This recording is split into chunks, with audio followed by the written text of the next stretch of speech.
धीर्धेनुं श्रवणपटे यतिवरा महावाक्य जनार्दन सच्चिदानन्दत्वं शरणं व्रजेश। यादवेन्द्रं दयादाता पुण्डरीक्षा क्षीरसागरशयनं कमलनयनं नमस्तुते नमामि श्रीहरि। धैर्य से जिसको धारण किया जाता है, कर्णपटुओं से जिनका पान किया जाता है, ऐसे सच्चिदानंद भगवान श्री यादवेंद्र सरकार को मैं नित्य ही चिंतन करता हूँ, नमन करता हूँ, जिनको नमन करने मात्र से सर्व सिद्धियां तो उपलब्ध हो ही जाती हैं, साथ ही में बहुत बड़ा बल मिलता है मनुष्यों को। कहूँ अगम निगम वरवाणी, कह बोले शंकर मुनि मानी। कहूँ नाथ शंकर त्रिपुरारी, सुनऊं सत्य तुम दक्ष दुलारी। भगवान शंकर महादेव पार्वती जिसे कहते हैं कि संसार की शक्तियों के अंदर सबसे वैभवशाली और प्रतिभाशाली जो मुद्राएं हैं, ईश्वर की जो शक्तियां हैं, उनका आदान प्रदान में भी नहीं जान सका। हरि तो अनंत है, पार ब्रह्म परमेश्वर परमात्मा है, उनकी शक्ति जो जान जाता है वह उनके समान ही बन जाता है। हनुमान जी ने राम को जानने की कोशिश की, वह राम जैसे ही बन गए। मैंने 11 बार अवतार लिया और 11 रुद्र बनाए। मैं रामेश्वर बना, केदारेश्वर बना, महेश्वर बना, महाकालेश्वर बना, रुद्र रूप बना, नीलकंठ बना और नीलांबरी बना। इस तरह 11 रुद्र में 11 बार अवतार धारण करके मैंने एक एक रुद्र में अपनी आयु 16 लाख वर्ष की बनाई, लेकिन फिर भी मैं भगवान की गति को नहीं जान सका। हरि अनंत हरि चरित्र अनंता, गावे कहे वेद श्रुति संता। हरि के चरित्र अनंत हैं, उनकी गतिविधियां अनेक हैं। लंकापति रावण ने भगवान शंकर से इस रहस्य को जानने की कोशिश की। सकल सिद्धि गुण रूप सुजानो, रूप अखंड महामेमानो। रावण कहने लगा भगवान शंकर से, वो संपूर्ण विश्व का बादशाह था, 3 लोक का सम्राट था। उसने कहा, है प्रभु, सोने की लंका है, मेरे 1.25 लाख नाती हैं, परिवार हैं और सारे संसार में मेरा बोलबाला है। महादेव 3 बार दिन में मुझसे बात करते हैं। शिव शक्ति की मेरे यहाँ पूजा होती है। मृगलोचनी सुलोचना जैसी पटरानी, लंका युरानी कहाती है। मंदोदरी मेरी पटरानी, सतियों में मानी जाती है। इतना वैभव या तो संसार में भगवान विष्णु का है, उसके बाद दूसरे नंबर पर मेरा नाम आता है, बाकी आज तक तीसरा तो इस जमीन आसमान पर कोई है ही नहीं। लेकिन हे प्रभु, फिर ये 7.5 वर्ष का शनिश्चर, 8 ग्रह का मंगल ग्रह और 9 ग्रह का राहु और केतु, ये क्या भगवान से भी बड़े हैं? इनकी कष्ट देने की क्षमता क्या है और ये किस युग में कितना प्रभाव बताएंगे? इन ग्रहों का प्रादुर्भाव कैसे हुआ? कैसे लोगों पर 7.5 शनि की आती है? ऐसा कोई उपाय बताएं जिस कथा के सुनने से इसका असर कम होता हो तथा कथा सुनने से 7.5 उतर जाती हो, शनि महाराज प्रसन्न हो जाते हो, मंगल ग्रह का प्रकोप शांत हो जाता हो। ऐसी कोई विधि बताएं, क्योंकि सावन का महीना है और सावन मास में चातुर्मास की शुरुआत होती है और सावन के महीने में सभी देवता पृथ्वी पर निवास करते हैं।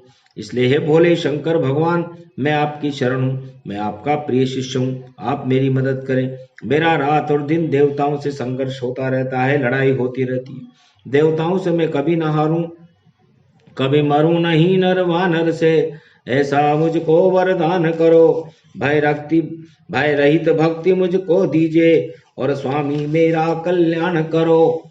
जब महादेव की उपासना में सावन के महीने में अभिषेक करने बैठता था रावण, तो ओम नमः शिवाय, हर हर महादेवाय, पशुपतिनाथाय, नीलकंठे खगगम नीलकंठे, रुंड मुंड चुंडे तड़ात्या विघ्ननाशो, महादेव सर्वविघ्न विनाशो, सर्वशक्ति जगदम्बे अंबिके भवानी, भयहारिणी मंगलाकारिणी, रुद्र रूपिणी भयहारिणी, शत्रुनाशिनी रोगनाशिनी, दरिद्रनाशिनी, मम परम कल्याणी, भगवती महादेवी दुर्गा दुर्गति नाशिनी, सर्वशक्ति जगदम्बे, बीलपत्रो अभिषेको अगमागम मम, यदा दृष्टि तयो मयो सर्वविघ्न विनाशो। ओम नमः शिवाय, हर हर महादेवाय। इस पंचाक्षर मंत्र का जाप करके सावन के महीने में एक भी बीलपत्र अगर कोई शिवलिंग पर चढ़ा देगा तो उसे 1 अश्वमेध यज्ञ का फल मिलता है। इसलिए सावन के महीने में भगवान शंकर की भक्ति अश्वमेध यज्ञ के समान मानी जाती है। और ये सौभाग्य हमारे पूरे परिवार को है। मेघनाथ और इसकी स्त्री सुलोचना है, दिन में 3 बार भगवान शिव का अभिषेक करते हैं, त्रिकाल संध्या करते हैं, प्रातः काल, मध्याह्न काल, फिर सायंकाल। मैं तो केवल 1 बार ही संध्या करता हूँ, राजकार्य में मुझे व्यस्त रहना पड़ता है।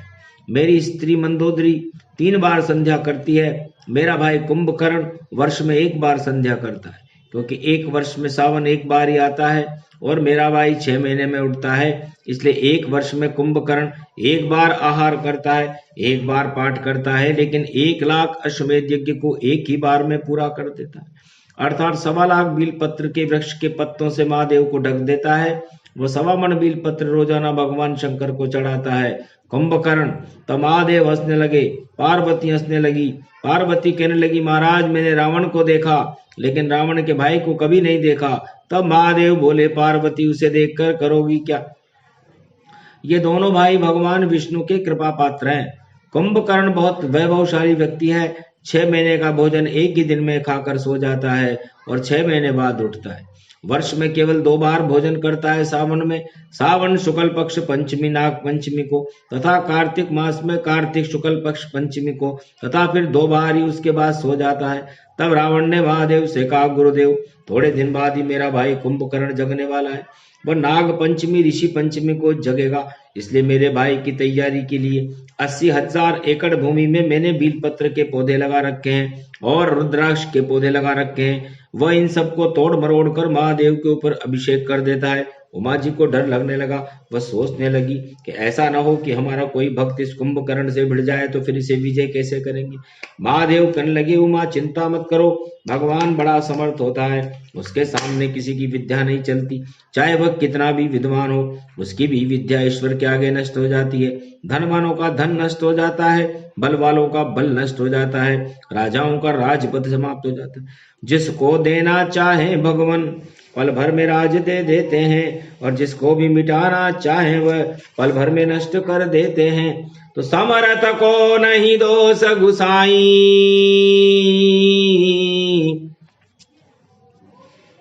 समर्थ को नहीं दोष गुसाई, रवि पावक सुर सरी की नाई। गंगा जी में बाढ़ आती है, तूफान उठता है तो हजारों आदमी मर जाते हैं, मकान के मकान ढह जाते हैं, गांव के गांव बह जाते हैं। लेकिन गंगा पर हत्या का मुकदमा नहीं चलता, क्योंकि समर्थ को दोष नहीं होता। जब सूर्य भगवान अपने कड़ाके की तेज गर्मी छोड़ते हैं तो कोलेरा फैलकर हजारों आदमी मौत के घाट उतर जाते हैं, लेकिन सूर्य पर मुकदमा नहीं चलता। तो सूर्य, अग्नि और गंगा बड़े प्रबल और समर्थ हैं, इसलिए इनको कोई दोष नहीं लगता। ये सब कुछ जो चाहे कर सकते हैं। इसलिए महादेव बोले बाबा आप भी समर्थ हो, तू केवल काल कहता है, वह महाकाल कहलाते हैं। शंकर का भक्त हो दुनिया में तो काल मोर्चे आते हैं। महादेव ने काल से कर रखा था कि मेरे भक्त की जब मृत्यु आए तो निश्चित अवधि पूरी होने पर ही आया करे। अगर मेरे भक्त की अकाल मृत्यु कर दी बीच में तो यमराज महादेव तुझसे टकराने में देर नहीं लगाए, और तुझे तेरे पद सहित हमेशा के लिए नष्ट करने में मैं पूर्ण सक्षम हूँ। इतना कड़ा प्रशासन चलता है भगवान शंकर महादेव का। काल के ऊपर प्रशासन है तो महादेव का।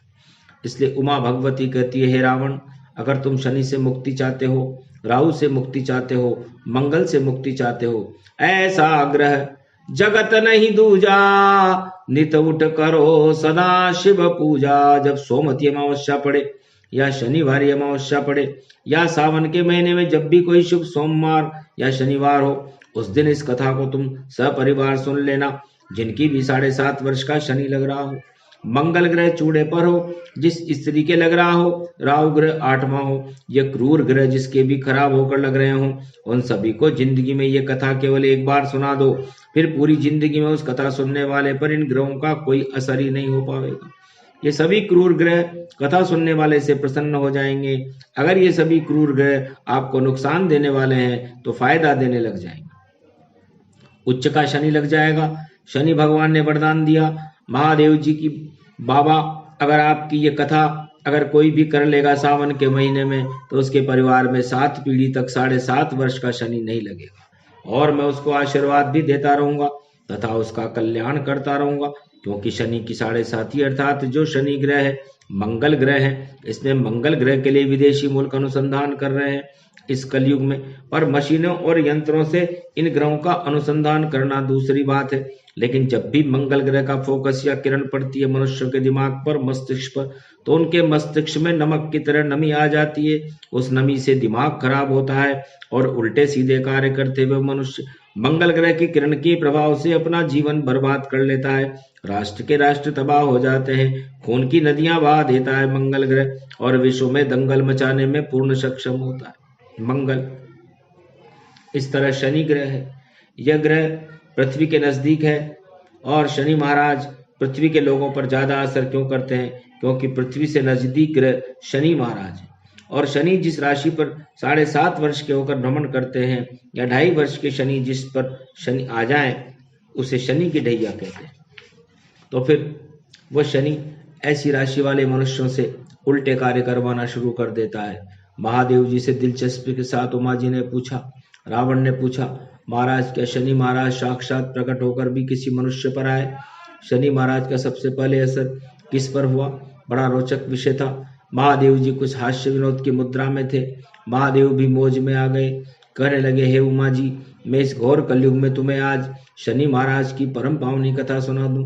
इस दिव्य कथा से कलयुग में मेरे भक्तों का भी कल्याण होगा, तथा जो भी मनुष्य कलयुग में इस कथा को सुनेगा और सुनाएगा, उसके सभी कष्ट मिट जाएंगे, और 9 ग्रहों में से किसी भी ग्रह का उसके घर में कोई खराब असर नहीं होगा।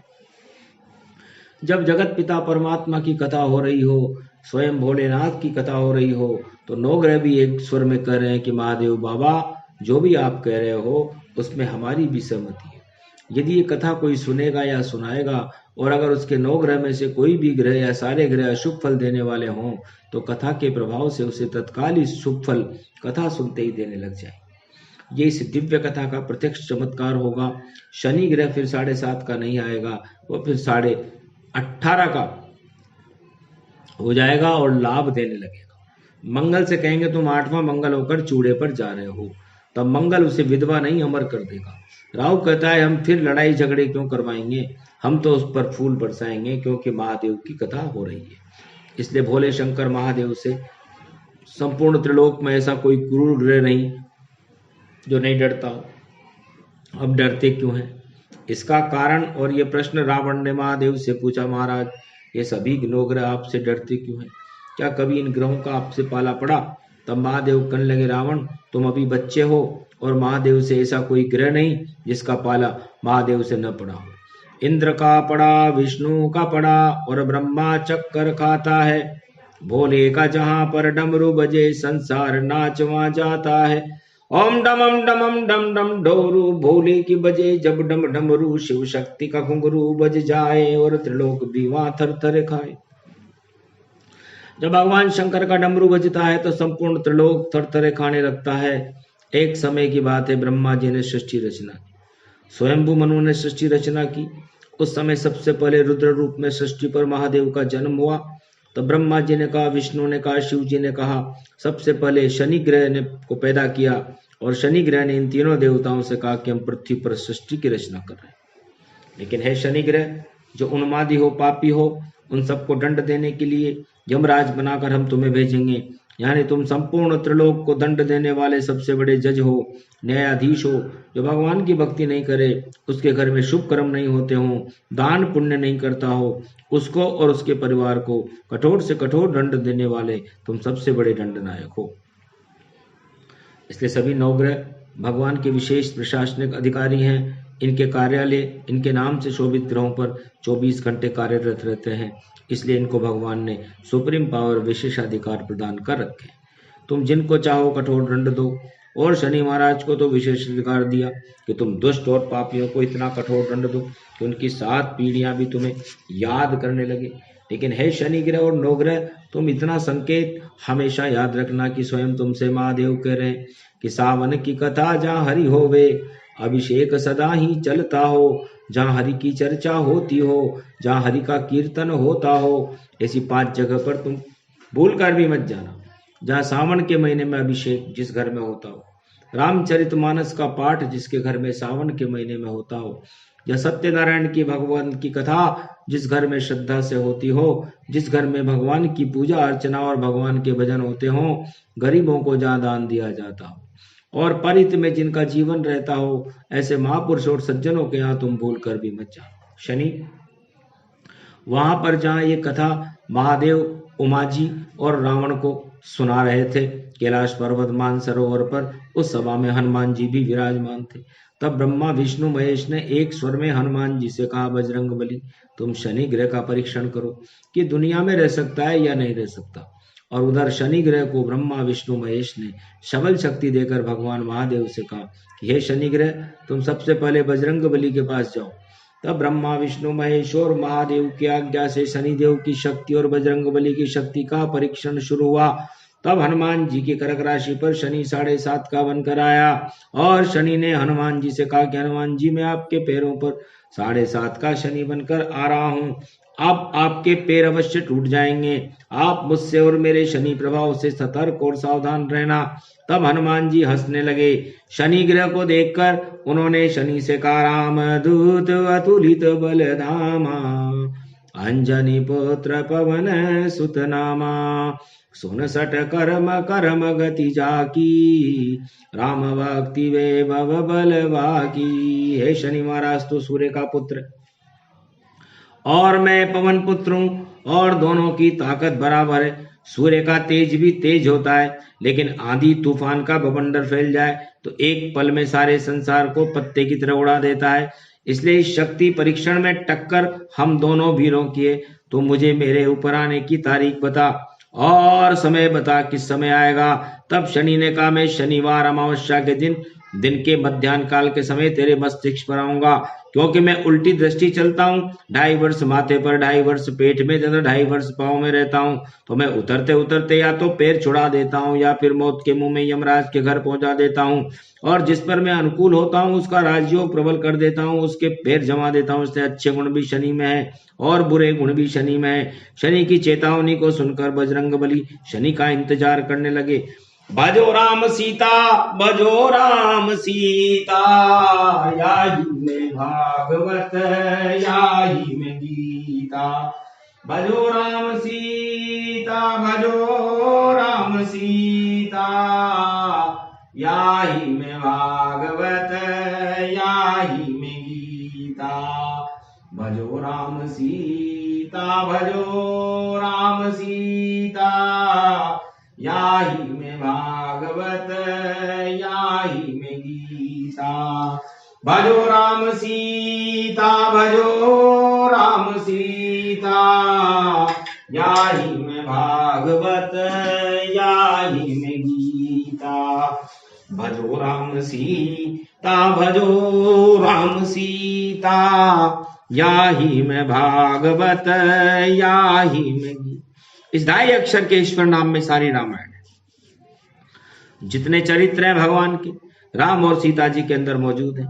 तब हनुमान जी ने शनि का मुकाबला करने के लिए राम और सीता की धुन लगाई। राम धुन लगाने से हनुमान जी का तेज बढ़ गया। हनुमान जी का तथा शनि महाराज ने भी हनुमान जी से कहा, जय श्री राम। तब हनुमान जी ने भी शनिदेव का स्वागत किया और कहा, आइए महाराज, कहाँ बैठोगे? शनिदेव ने कहा, मैं तुम्हारे मस्तिष्क पर बैठूंगा। हनुमान और शनि बड़े आराम से खुश होकर हनुमान जी के मस्तिष्क पर बैठ गए। शनि के भय से हनुमान जी भगवान राम का कीर्तन करना भूल गए, लेकिन उनको इतना अवश्य याद रहा कि शनि मेरे मस्तिष्क पर सवार हो चुका है। इस कारण मैं राम भजन करने में थोड़ा सा विचलित हुआ हूँ। तो हनुमान जी ने भी शनि को तत्काल अपनी करामात दिखाई। उन्होंने सुमेरु पर्वत को अपने माथे पर रख लिया। उस सुमेरु पर्वत को अपने मस्तिष्क पर जैसे ही हनुमान जी ने रखा, शनिदेव सुमेरु पर्वत के नीचे तत्काल दब गया, घबराने लगा। तब शनिदेव जय राम राम घबराने लगे। तब शनिदेव जय राम राम करते ही रहो, मुझे जल्दी निकालो पवन पुत्र, वरना मेरे प्राण चले जाएं। अरे बजरंग बली, मैं सबके माथे पर गया, पर जैसा दुख मैंने तुम्हारे माथे पर बैठने के बाद पाया, वैसा दुख मैंने कभी नहीं पाया। मेरे किसी ने गुलाबी साफा बांधा, किसी ने मेरे पचरंगी साफा बांधा, किसी ने मस्तिष्क पर मालिश करवाया, बड़ा आनंद आया। लेकिन है बजरंग, मैं तुम्हारे मस्तिष्क पर सवा घड़ी से ज्यादा नहीं रह पाया। अगर मैं सवा घड़ी से ज्यादा तुम्हारे मस्तिष्क पर एक पल भी रहा तो मेरी मृत्यु हो जाएगी, ब्रह्मा की मर्यादा मिट जाएगी। इसलिए बाबा बजरंग, मैं तुम्हारे हाथ जोड़ता हूं, तू मेरे ऊपर रखे इस सुमेरु पर्वत को हटा दे, मैं एक पल में ही तेरी राशि पर से चला जाऊंगा। इसलिए हनुमान जी की राशि पर शनि कभी आएगा ही नहीं। तब हनुमान जी ने शनि से कहा, तेरा परीक्षण पूरा हो, पर मैं अपना भला नहीं करना चाहता, मैं तो सारे संसार का भला करना चाहता हूँ। जिस घर में भी इस दिव्य कथा का पाठ हो, जिस घर में महादेव का अभिषेक सावन में होता हो, जिस घर में हरि की चर्चा होती हो, वहां तो जिंदगी भर अपना उल्टा असर मत बताना, सुलटा असर बताना। ये तू वचन देता हो तो मैं ये सुमेरु पहाड़ तेरे माथे से हटा दूंगा, नहीं तो शनिदेव ईश्वर को याद कर लो, क्योंकि अब तेरा अंतिम समय नजदीक है। तब ब्रह्मा विष्णु महेश तीनों भगे और हनुमान जी से कहने लगे कि हनुमान जी जल्दी शनि को छोड़ो, नहीं तो मर जाएगा शनि, और उसके मरते ही हमारी मर्यादा मिट जाएगी। तब शनि ने कहा कि तू हनुमान जी से वादा कर ले, कि वह ईश्वर की आज्ञा मानकर शनि ने हनुमान जी से वादा कर लिया कि जो भी भक्त भगवान की भक्ति में लीन होगा, हरि चर्चा में लीन रहेगा, इस कथा को सुनेगा तथा सावन के महीने में भगवान शंकर का अभिषेक करेगा तथा शनि महाराज की इस दिव्य कथा को जो श्रद्धा से सुनेगा सुनाएगा, उसकी 7 पीढ़ी तक मैं उसे अपना कुअसर नहीं दिखाऊंगा। तथास्तु। वरदान दे दिया तथा प्रतिज्ञा कर ली शनिदेव ने।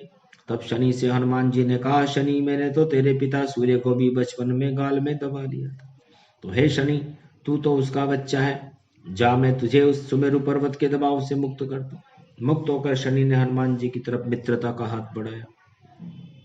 हनुमान जी ने भी हरी इच्छा जानकर शनि को बराबर का सम्मान दिया। शनि और हनुमान जी आपस में एक दूसरे से परामर्श करने लगे। तब ब्रह्मा विष्णु महेश ने शनि और हनुमान जी से पूछा कि आप दोनों क्या बातें कर रहे हो, आप दोनों आपस में इतने गले से गले क्यों मिल रहे हो। तब दोनों कहने लगे ब्रह्मा विष्णु महेश की, भगवान, हमने इस परीक्षण के बाद आपस में एक विचित्र समझौता कर लिया है कि अगर हनुमान जी आप पर आपत्ति काल हो तो मैं तुम्हारी भरपूर मदद करूंगा। तब हनुमान जी ने कहा, अगर शनिदेव आप पर कोई आपत्ति काल आया तो मैं आपकी भरपूर मदद करूंगा। वादा दोनों ने किया। मंगल मूर्ति राय, जिसके मित्र हनुमान बने तो कौन हो सके हटाए। बजरंग बली, मेरी नाव चली मेरी नाव चली, जब दुष्ट दुख घर में आवे तो कृपा की बली लगा देना।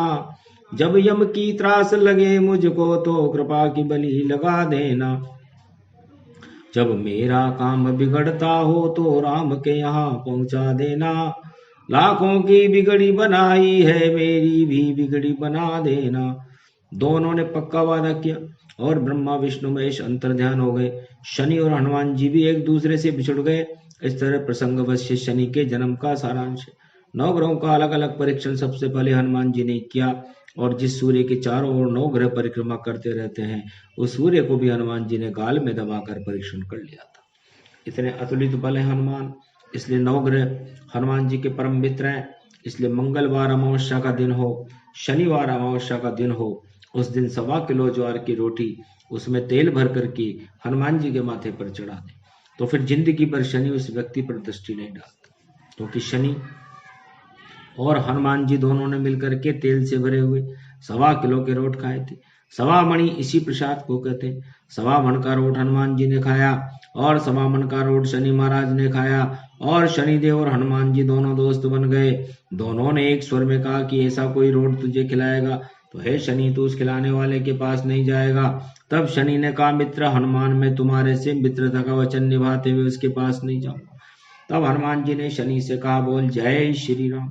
तब शनि भी बोला, जय श्री राम। तो असबल चरित्र की न बड़ भागी, होय घमंडी होय अनुरागी। जो कामी आदमी हो, पराई बहु बेटियों पर कुदृष्टि डालता हो, छेड़छाड़ करता हो, अधर्म से धन छीनता हो, छल करता हो, कपट करता हो, मित्रों से विश्वासघात करता हो या कुकर्म करता हो, ऐसे लोगों पर शनि तुम 7.5 वर्ष का पूरा असर दिखाना। इस तरह शनिदेव सतयुग में सबसे पहले हिरण्याकश्यप दैत्य के ऊपर आया, उसको विध्वंस कर दिया।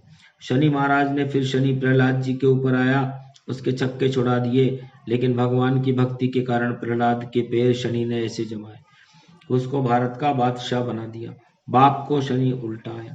बेटे पर सुलट आया, एक ही परिवार में, एक ही घर में और एक ही राशि पर बाप की कर्क राशि, बेटे की कन्या राशि। कर्क सिंह कन्या पर जब शनि 7.5 का आया, शनि महाराज ने प्रहलाद जी को माला मार हिरण्यकश्यप को अधर्म के कारण मटिया मेट कर दिया। ध्रुव पर शनि आया और ध्रुव को भी बादशाह बना दिया, ईश्वर भक्ति में लीन रहने के कारण। इसलिए शनि महाराज की जय। बोलो बजरंग बली की जय। त्रेता युग में रावण पर भी शनि महाराज आए और अयोध्या में भगवान राम पर भी शनि महाराज आए। दोनों की तुला राशि थी। जब तुला राशि पर शनि की 7.5 आई, राम को राम राज्याभिषेक करवाया, राम भारत के राजा बने और रावण की लंका विध्वंस कराकर रावण को मौत के मुंह में यमलोक पहुंचा दिया। रावण की मौत हुई। इसलिए शनि जिस पर सुलटा होता है उसे सुलटा कर देता है और जिस पर उल्टा होता है उसे उल्टा कर देता है। शनि सभी ग्रहों के राजा हैं, बड़े प्रबल ग्रह हैं। एक बार बृहस्पति महाराज और 9 ग्रह आपस में लड़ मरे, हाथापाई आपस में 9 ग्रहों में होने लगी, झगड़ा होने लगा। यह घटना कलयुग के प्रथम राजा जन्मेजय का राज्य शुरू हुआ था उस समय की है। कलयुग पूरी तरह पृथ्वी पर प्रवेश कर चुका था। उसके बाद भारत में राजा विक्रमादित्य का शासन काल था। उस समय शनि ने कहा कि मैंने सतयुग में हिरण्यकश्यप का अंत करवाया, मोर्चा जीता। त्रेता में रावण का अंत करवाया, राम को पुजवाया, राम भारत के राजा बने मेरे प्रभाव से। द्वापर में महाभारत करवा दिया और कृष्ण को पुजवा दिया, उन्हें द्वारका का राजा बना दिया। पर हे नवग्रहों, तुमने क्या खाक किया। इस 9 ग्रह की घमासान लड़ाई में राहु और मंगल का घमासान युद्ध हुआ। दोनों एक दूसरे से भिड़ गए। 28 दिन तक लगातार मल्ल युद्ध होता रहा दोनों में। आज भी शनि और मंगल जब प्रकोप दिखाते हैं और जिस राशि पर ग्रह कक्ष में इनका प्रतिकूल असर होता है, उनका असर आसमान में भी प्रत्यक्ष में दिखाई देता है। इस समय मंगल ग्रह पर अमेरिका का जो अंतरिक्ष यान मंगल ग्रह का अनुसंधान करने गए हैं, इस समय वहां मंगल ग्रह पर बड़ी विस्फोटक स्थिति बनी हुई। अंतरिक्ष के ग्रह कक्ष में शनि और मंगल का आपस में घमासान युद्ध हो रहा है। इस ग्रह युद्ध भयानक है। उसका प्रभाव अमेरिका के अंतरिक्ष यान पर भी पड़ रहा है। अमेरिका का अंतरिक्ष यान भी उस विस्फोटक स्थिति के प्रभाव में आ चुका है। वह अंतरिक्ष यान जो भी चित्र मंगल ग्रह की पृथ्वी पर भेजेगा, तो शनि के कुप्रभाव से मंगल ग्रह पर खतरनाक बाढ़ आई थी, आंधी और तूफान उठे। यह घटना मंगल ग्रह पर आज से ठीक 22 लाख वर्ष पहले घटित हुई थी। इन घटनाओं का विभिन्न दृश्य भी वो अमेरिका का अंतरिक्ष यान पृथ्वी पर भेज रहा है। वह दृश्य और मंगल ग्रह एक अद्भुत शक्ति है जो शनि और मंगल के घमासान युद्ध के लाखों वर्ष पूर्व की घटित घटनाओं के चित्र खींचकर पृथ्वी पर भेज रहा है। इसलिए अमेरिका के वैज्ञानिक जो 7.5 के शनि ग्रह और मंगल ग्रह की उन तस्वीरों को देख रहे हैं, वाणी संकेत करती है अमेरिका के निवासी कि अमेरिका को सबसे बड़ा लाभ यह होगा कि जो भी मंगल ग्रह से खींचे गए उन चित्रों को अपनी आंखों से दूरदर्शन, समाचार पत्र या किसी भी अन्य माध्यम के द्वारा देखेगा, उन सभी संसारवासियों को जिनके मंगल ग्रह जन्म कुंडली में चूड़े पर होगा तो वह स्त्री विधवा नहीं होगी। पुरुष पर हुआ तो वह पुरुष मंगल दोष से फोटो देखने से अपने आप मुक्त हो जाए। उन मंगल ग्रह के चित्रों को देखने से ही दोष मिट जाएंगे। इसलिए संपूर्ण विश्व के लोग इन चित्रों को चाहे अखबार में देखें या दूरदर्शन में, उनको मंगल दोष हटाने की सिद्धि अपने आप मिल जाएगी।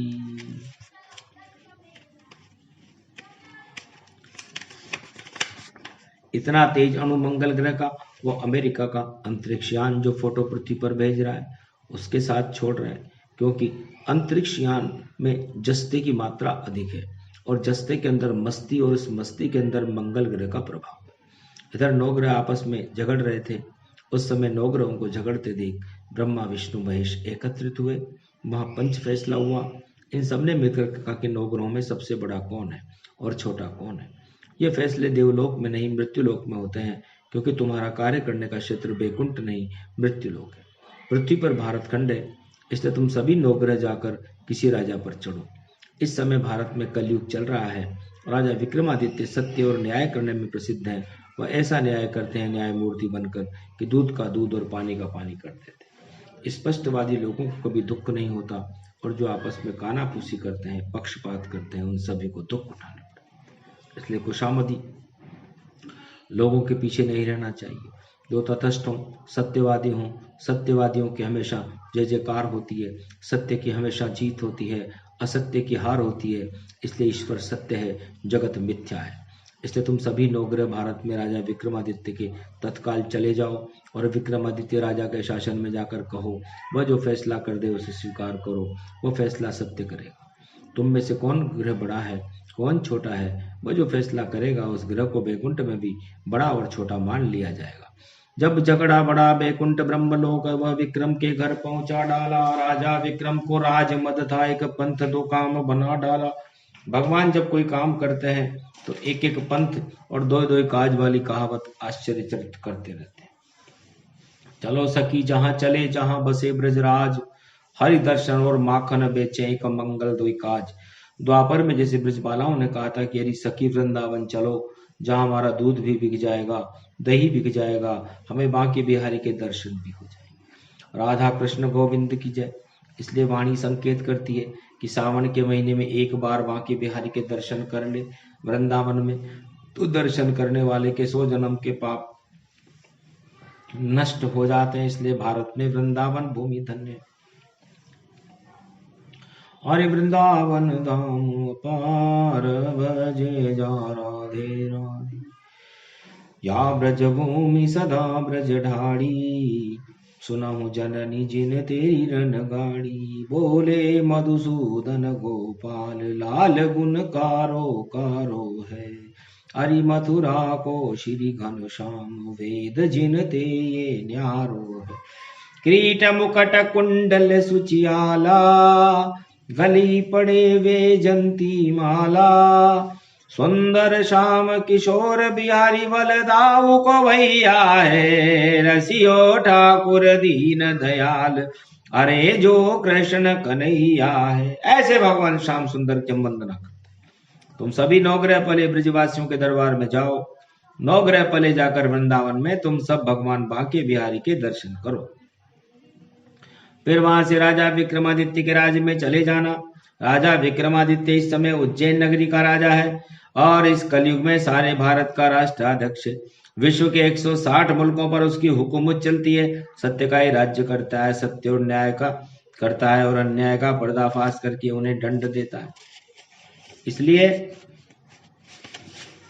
अगर वो राजा तुमसे कह देगा कि शनि ग्रह बड़ा, तो शनि को बड़ा मान लेंगे। वह कह देगा बृहस्पति बड़ा, तो बृहस्पति को बड़ा मान लेंगे। नौ ग्रह देख विप्र मनवाए, ले ले पुतक्कड़ गुण दर्शाए। नौ ग्रह ज्योतिषी बन करके अपनी अपनी उड़न तस्त्रियों से मंगल ग्रह और शनि ग्रह में भारत देश की ओर अपनी अपनी उड़ान भरी। ठीक वैसी भारत की ओर दोबारा कलयुग में उड़ान, या पृथ्वी मंडल के किसी भी स्थान के नवग्रहों की उड़ान आगामी आने वाली 1999 की 22 जून से पहले ये सभी नवग्रह निश्चित रूप से पृथ्वी पर साक्षात सशरीर अपने अपने उड़न तस्त्रियान से अवतरण करेंगे। इसलिए मंगल और शनि का अनुसंधान हो रहा है। मंगल और शनि का आगमन 22 जून 99 से पहले पृथ्वी पर निश्चित है। इसलिए वाणी खुला संकेत करती है पृथ्वीवासियों कि अगर पृथ्वी पर जिस भाग में भी मंगल ग्रह और शनि ग्रह की आकर्षण शक्ति पड़ती है, तो पृथ्वीवासियों को सोच लेना चाहिए कि फिर पृथ्वी पर कितना भयंकर उल्कापात होगा, कितना भूचाल आएगा। लेकिन जिस देश में ये दिव्य कथा लोग सुनेंगे सुनाएंगे, जहां इस कथा का वाणी द्वारा अंतरिक्ष वक्ता के माध्यम से अवतरण होगा, वहां उल्कापात और भूचाल की स्थिति शून्य होकर रह जाएगी। इसलिए इस कथा का आगमन भारत में हाड़ौती की धरती पर भगवान शंकर ने जानबूझकर किया। सावन के महीने में महादेव की कथा हो तो सभी 9 ग्रहों पर विजयेश्वरी प्राप्त करने के लिए ये विजयेश्वरी महाकथा है। कैसा भी कुमार्गी हो, घर में कैसा भी दरिद्री हो, कितने भी ग्रह खराब होकर उसके लग रहे हों, चाहे 9 ग्रह ही उसके ऊपर प्रतिकूल होकर क्यों ना आ रहे हो, लेकिन महादेव कह रहे हैं कि जमीन भी नहीं हिलेगी, भारत में भूकंप नहीं होगा। इस कथा को सुनने के बाद, और अगर थोड़ा बहुत छोटा मोटा भूकंप भी हो जाए, लेकिन इस भूकंप से नुकसान नहीं होगा, जन धन की हानि नहीं होगी। यह इस कथा का प्रत्यक्ष चमत्कार होगा। यह भगवती जगदम्बा की कथा है, शिव शक्ति की कथा है। इधर 9 ग्रह जाकर उज्जैन नगरी में राजा विक्रमादित्य के यहाँ जाकर पहुंच गए। देख ज्योतिषी द्रप घबरायो, अगमा निगम ब्रह्म को पायो। विक्रमादित्य राजा को प्रबल राजमद था। एक बार कलयुग में दुर्वासा महर्षि आए थे। विक्रमादित्य के दर्शन करने उन्होंने राजा दूतों के हाथ संदेश भिजवाया कि तुम जाकर अपने राजा से कहो कि महर्षि दुर्वासा उनसे तत्काल मिलना चाहते। तब राजा ने दूतों से कह दिया कि दुर्वासा को इतना भी मालूम नहीं कि हम राजा हैं, और राजा हर समय किसी से नहीं मिलते, क्योंकि राजा की भी कोई मर्यादा होती है। दुर्वासा से कह दो कि रुक कर मिले, जब हम बुलाएं तब हमसे मिलने आए। सबसे कठिन राज मद भाई, अब तो दुर्वासा डरी आई। हुयो जंजाल रोग भयो भारी, सुन रे सट नृप गयो अगारी। दूतों ने जब दुर्वासा को राजा का संदेश सुनाया, दुर्वासा क्रोधित हो गए। उनके चेहरे पर क्रोध की ज्वालाएं भड़क उठी। उन्होंने तत्काल राजा को श्राप दिया कि जितने दुख दारुण मिले, जितने जगत के माय, वह सब दुख तू भोगेगा, दुर्वासा कहता है। दीना शाप दुर्वासा कैसा, राम दिया जिन श्रवण मुनि जैसा। जैसे श्रवण कुमार के माता पिता जो अंधे थे, उन्होंने राम के पिता राजा दशरथ को शाप दिया था, ठीक उसी तरह के शाप दुर्वासा मुनि ने राजा विक्रमादित्य को उज्जैन नगरी में कलयुग में दिए कि हे राजा, तो राजमद में अंधा होकर के ऋषि मुनियों को नहीं पहचानता, उनका अपमान करता है, जा तू भी जंगल जंगल रोता फिरना, 2 कौड़ी में कोई भाव नहीं पूछेगा तेरा।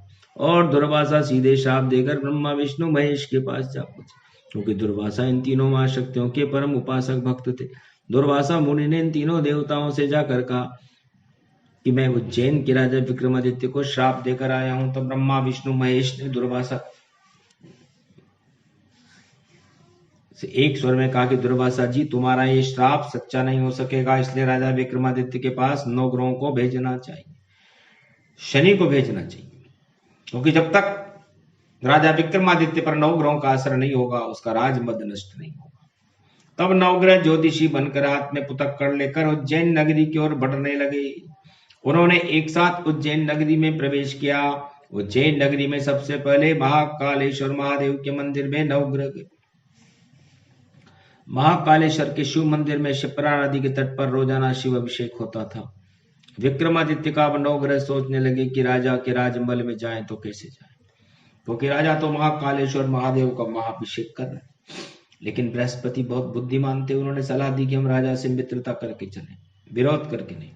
तब सात्विक ऋषि बृहस्पति ने राजा विक्रमादित्य को अपना संदेश भेजा कि महाराज, आपसे बृहस्पति मिलना चाहते हैं। तब राजा ने संदेश वाक से कहा, स्वागत सहित बाकायदा, लाओ अंदर लिवाए, बृहस्पति का सम्मान करो, आसन देओ बिठाए। बृहस्पति महाराज पर राजा विक्रमादित्य ने पुष्प वर्षा की। सम्मान सहित बृहस्पति को राजा विक्रमादित्य ने बुलवाया। तब बृहस्पति ने कहा, राजा विक्रमादित्य, सूर्य ग्रह आपसे मिलना चाहते। सूर्य को राजा ने बुलवाया। चंद्र ग्रह आपसे मिलना चाहते हैं, चंद्रमा को बुलवाया। बुध भी आपसे मिलना चाहता है, राहु मंगल शनि और केतु और शुक्र, ये सब आपसे मिलना चाहते हैं 9 ग्रह। तब राजा विक्रमादित्य ने 9 ग्रहों को बुलवा लिया और 9 ग्रहों को अलग अलग 9 तरह से सिंहासन पर बिठा दिया। अरे बंदरवार सजीरे बंगले में, भरमा भूर लगा रे दरबार, आगे आगे बैठे शहजादे, पीछे बैठे बड़े सरदार, जगदम्बा पी जिन पे कर पाऊं, उनको कौन पड़ी परवाह, महारानी का छत्र चलेगा, मंगल मूर्ति ये अंगराय, अकड़ खम्बनी ज्वाला जिनके सिर पे मस्तक रख दे हाथ, उन भक्तों की क्या बिगड़ेगी, बोली शिव शक्ति जगमात। तो महाकालेश्वर शंकर महादेव की शिव शक्ति कर ले कि जिस पर मेरा हाथ होता है उसका संसार में कोई बाल विवाह का नहीं कर सकता। शंकर महादेव का जिस पर हाथ हो जाए उसका संसार में कोई बिगाड़ नहीं कर सकता, चाहे उसके 1000 शत्रु क्यों न हो। उस समय राजा विक्रमादित्य के यहाँ भोले शंकर महाकालेश्वर महादेव का अभिषेक हो रहा था। तब सबसे पहले बृहस्पति ने अपनी चाल चली, राजा से बोले, महाराज आपका अभिषेक उल्टा हो रहा है, उल्टा। इस तरह 9 ग्रहों ने वहां जाकर राजा विक्रमादित्य को खतरा पहुंचाया। इसलिए कलयुग में ये नीति बनी कि आपस में मिलकर दुश्मन को परास्त करना चाहिए। 9 ग्रहों के लिए उस समय सबसे बड़ा दुश्मन था तो विक्रमादित्य था। कलयुग में विक्रमादित्य 80 वर्ष अगर और राज कर लेता तो उसको राजा इंद्र का पद मिलता। ये बैकुंठ के अंदर निर्णय कर लिया गया था। इतना सत्यवादी तपस्वी राजा था। तो बृहस्पति की बात सुनकर राजा विक्रमादित्य ने अपने गुरु को बुलवाया। ये पंडित बृहस्पति महाराज क्या कह रहे हैं? ये प्रकांड पंडित है काशी में, इनकी विद्यता की धाक है। ये कह रहे हैं कि अभिषेक शिव जी का उल्टा चल रहा है। बृहस्पति की पोल खुलते देख शनि ने विक्रमादित्य के गुरु पर अपनी उल्टी दृष्टि डाली। जब शनि ग्रह किसी पर अपनी उल्टी दृष्टि डालता है तो वह बुद्धि उल्टी पुल्टी कर देता है। बस फिर क्या था, विक्रमादित्य के गुरु की बुद्धि पर उल्टा असर हुआ शनि का। उसकी किताब सीधी से उल्टी हो गई, उधर नवग्रह जो पंडित बनकर राजा विक्रमादित्य के दरबार में विराजमान थे, उन्होंने विक्रमादित्य के गुरु को उनके यहाँ में यहाँ मिलाने के संकेत किए, और पंडित की तरफ देखकर नवग्रह एक स्वर में बोले, हम भी तुम्हारे जाति बंधु हैं। जातिम गुरु, ये संकेत समझकर राजा विक्रमादित्य के गुरु ने भी नवग्रहों के यहाँ में यहाँ मिला दी और कहा, हाँ महाराज, अभिषेक उल्टा हो रहा है, क्योंकि विक्रमादित्य के पंडित गुरु सच्चे ब्राह्मण नहीं थे, सच्चे गुरु नहीं थे, जबकि गुरु हमेशा सच्चा होना चाहिए, चाहे वह जाति का हो या सगा भाई, लेकिन उसे कभी भी अपने शिष्य का साथ नहीं छोड़ना चाहिए, झूठा पक्षपात कभी नहीं करना चाहिए, चाहे उसे कोई कैसा भी प्रलोभन क्यों न दे। भ्रष्ट गुरु हो जाते हैं, लोभी गुरु हो जाते हैं, पैसे के बल पर बिकने वाले, चंदा मांगकर सलाह देने वाले अगर किसी के गुरु बन जाएं तो शिष्य का कल्याण ब्रह्मा भी कभी नहीं कर सकते। द्वापर में सत्य गुरु द्रोणाचार्य थे, जिन्होंने पांडवों का साथ नहीं छोड़ा, चाहे दुर्योधन से कितना भी अत्याचार किया। बोले शंकर महादेव, कोलेश्वर महादेव भोले बाबा हैं। विश्व के तांत्रिक इस समय अपनी तंत्र विद्या कर रहे हैं कि संसार से वाणी नष्ट हो जाए, लेकिन महादेव बाबा जो जगत गुरु हैं, अपने शिष्य का वाणी करने का अधिकार छीनने नहीं दिया। रावण का साथ महादेव ने अंतिम समय तक नहीं छोड़ा, चाहे महादेव को राम से युद्ध करना पड़ा, क्योंकि रावण के गुरु महादेव थे। महादेव ने रावण को वरदान दिया था, केवल चोरी से बचा रहे, छल कपट करेगा हारेगा, अगर पर नारी का हरण करे, कोई बैरागी तो मारेगा। रावण, त्रिलोक में 33 करोड़ देवता तुझे नहीं मार सकते, लेकिन अगर तुमने पराई स्त्री को कुदृष्टि से देखा या पराई स्त्री का हरण करके अगर तू लंका में लाएगा, तो फिर तो तुझे 2 कौड़ी का साधारण इंसान भी मार देगा। उस आदमी के हाथ से तेरी मौत हो सकती है। छल कर ले, चोरी कर ले, कपट कर ले, पराई स्त्री का अपहरण कर ले, तो फिर तुझको बचाने की मेरी कोई जिम्मेदारी नहीं, फिर तो तेरी मृत्यु अपने आप आ जाएगी रावण, फिर मैं तेरी कोई मदद नहीं करूंगा। अगर ये अपराध तेरे नहीं किए तो फिर राम और कृष्ण की भी ताकत नहीं जो तेरा युद्ध में मुकाबला कर सके। इसलिए रावण ने अपने गुरु महादेव की बात नहीं मानी। मात पिता और गुरु की वाणी, विनय विचार करो शुभ जानी। रावण को नष्ट करना था, उसको जानबूझकर गुरु महादेव की बात टाल दी और सीता का अपहरण कर लिया और मायावी हिरण मारीच को बनाया। स्वयं नकली महात्मा बाबाजी बनकर उसने छल कर लिया। एक बार में सारे छल कपट रावण ने कर लिए और अपनी मृत्यु का सामान तैयार किया। इसलिए भगवान जिसको मारना चाहते हैं उसकी थोड़ी सी बुद्धि फिरा देते। उधर ईश्वर को कलयुग में राजा विक्रमादित्य का राजमद नष्ट करना था, क्योंकि महात्मा दुर्वासा ऋषि का अपमान किया था। राजा विक्रमादित्य ने, राजा को घमंड था कि मेरे जैसा सत्यवादी राजा ईश्वर संसार में दूसरा नहीं, और दूसरा राजा विक्रमादित्य को दुर्वासा ऋषि का श्राप था। तब नवग्रहों ने मिलकर के राजा विक्रमादित्य से उसकी सभा में एक स्वर में कहा, महाराज हम ज्योतिषी नहीं हैं, तथा उधर नवग्रह ने महादेव का पाठ पंडित उल्टा कर रहे हैं। ये कहकर नवग्रहों ने राजा विक्रमादित्य के यहाँ महादेव का अभिषेक पाठ बंद करवा दिया। ये पंडित गलत पाठ कर रहे हैं, आप नए पंडित बुला करके पुनः पाठ प्रारंभ कराओ। तब राजा ने नवग्रहों से ही जो पंडित रूप में थे कहा कि आप ही महादेव का सही पाठ प्रारंभ कर दो। तब नवग्रह कहने लगे, हम पाठ तो कर देंगे, पहले आप वचन तो दो कि दक्षिणा क्या दोगे। हम आपके यहाँ राजा ऐसा पाठ करेंगे कि आपके यहाँ आनंद हो जाएगा। राजवत के लोभ में आ गया राजा विक्रमादित्य। उसने नवग्रहों से कहा, बोलो आप मुझसे क्या चाहते हो। तब नवग्रह बोले, राजा हम जो भी कहें वो निर्णय आपको करना पड़ेगा। अगर आप सत्य फैसला कर दोगे तो हम आपका पाठ अवश्य करेंगे। दक्षिणा में वही दोगे जो शंकर महादेव ने शनि को दिया। तब विक्रमादित्य ने राजमद में कह दिया, तथास्तु, हम वही देंगे जो आपकी इच्छा होगी, बोलो क्या मांगते। तब नवग्रह एक साथ बोले, हम में से सबसे बड़ा कौन, ये फैसला कर दो। ज्योतिषी विद्या को फेंक फेंक अब सब किताब जाती ही रही, अपना अपना वेश प्रकट नवग्रह की जमात जाती ही रही। छल कपट प्रपंच नवग्रहों ने भी किया। ज्योतिष की पोथियां फेंक दी, तिलक मिटा दिए और शनि महाराज भैंसे पर सवार होकर बैठ गए। बृहस्पति देव पद्मासन लगाकर बैठ गए। सूर्य भगवान तेजस्वी रूप बनाकर बैठ गए। चंद्रमा ब्राह्मण वेश बनाकर बैठ गए। राहु राजा बनकर बैठ गया, मंगल राजा बनकर बैठ गया और दोनों आपस में दंगल करने लग गए, लड़ने लगे। 9 ग्रह 9 सिंहासन पर बैठ गए अपने अपने आसन पर। काशी तांबा पीतल लोहा सोना चांदी 9 धातु की 9 कुर्सियां सिंहासन बनाकर बैठ गए। अब 9 ग्रह को अपने दरबार में बैठा देखकर विक्रमादित्य फंस गया। तुमने मुझसे ही छल कपट कर लिया। अरे तुम तो 9 ग्रह हो, अगर मैं तुम्हें किसी को छोटा या बड़ा बता दूं तो मेरी खैर नहीं। राजा विक्रमादित्य को संकट में अपने गुरु की याद आई। राजा से उसके गुरु ने एक बार कहा था कि जब ज्यादा संकट पड़े किसी आदमी पर तो अपनी स्त्री से सलाह कर लेनी चाहिए, बाकी किसी अन्य से नहीं, भाई से नहीं, पिता से नहीं, माँ से नहीं, मित्र से नहीं। सच्ची सलाहकार स्वयं की स्त्री होती है संकट के समय में, और जिस घर में सतवंती कुलवंती स्त्री हो उस स्त्री से यमराज भी डरता है। लज्जा का केवल शील शर्म और शील शर्म की साड़ी हो, ऐसी जिसके घर में नारी क्यों नहीं सत्ता का अधिकारी हो। पति को परमेश्वर माने जो और सास ससुर को माता सम, क्यों नहीं अमर इच्छा होगी पूर्ण कर देंगे शिव शंकर। जिस घर में ऐसी स्त्री हो, सास ससुर कि अपने माता पिता के समान सेवा करे, पति को परमेश्वर मानती हो, चाहे पति उसे कैसा भी मिल जाए, पराये पुरुष पर कभी भूल कर दृष्टि न डाले, ऐसी सतवंती नारियों पर भगवान भी प्रसन्न हो जाते। जब सतवंती सावित्री के पति को यमराज ले गया तो सतवंती सावित्री यमराज से अपने पति को वापस छीन कर ले आई। उसने यमराज को चुनौती दी कि तुम मेरे पति को मुझसे छीनकर मुझे विधवा बनाना चाहते हो। जानते नहीं मैं पतिव्रता सतवंती सावित्री हूँ, इसलिए सतियों से, उनके सत से जमीन आसमान भी हिल जाता है। लक्ष्मण जी ने इस बात की पुष्टि त्रेता युग में हाथ उठाकर की थी। उन्होंने कहा था, जिस रोज न जति सती होगा उस रोज रहे पृथ्वी ही नहीं। सीता स्वयंवर में यह कथन लक्ष्मण जी ने भरी सभा में कहा था। उन्होंने राजा जनक को संबोधित करते हुए कहा था कि राजा, आप कहते हो कि जति सती संसार में नहीं है, पृथ्वी वीरों से खाली हो चुकी है।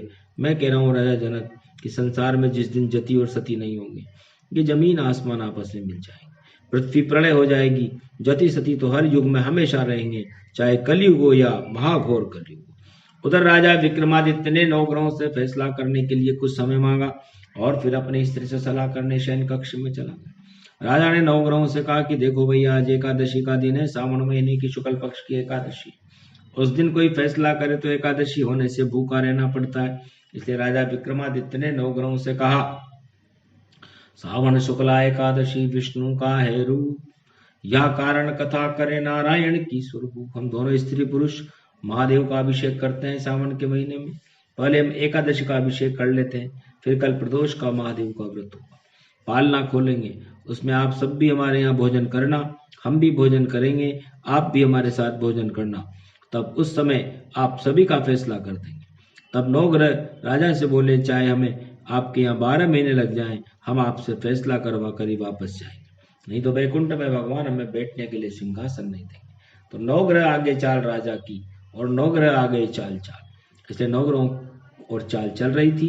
पहले नवग्रह की चाल में राजा फंसा, अब राजा की चाल में नवग्रह फंस चुके थे।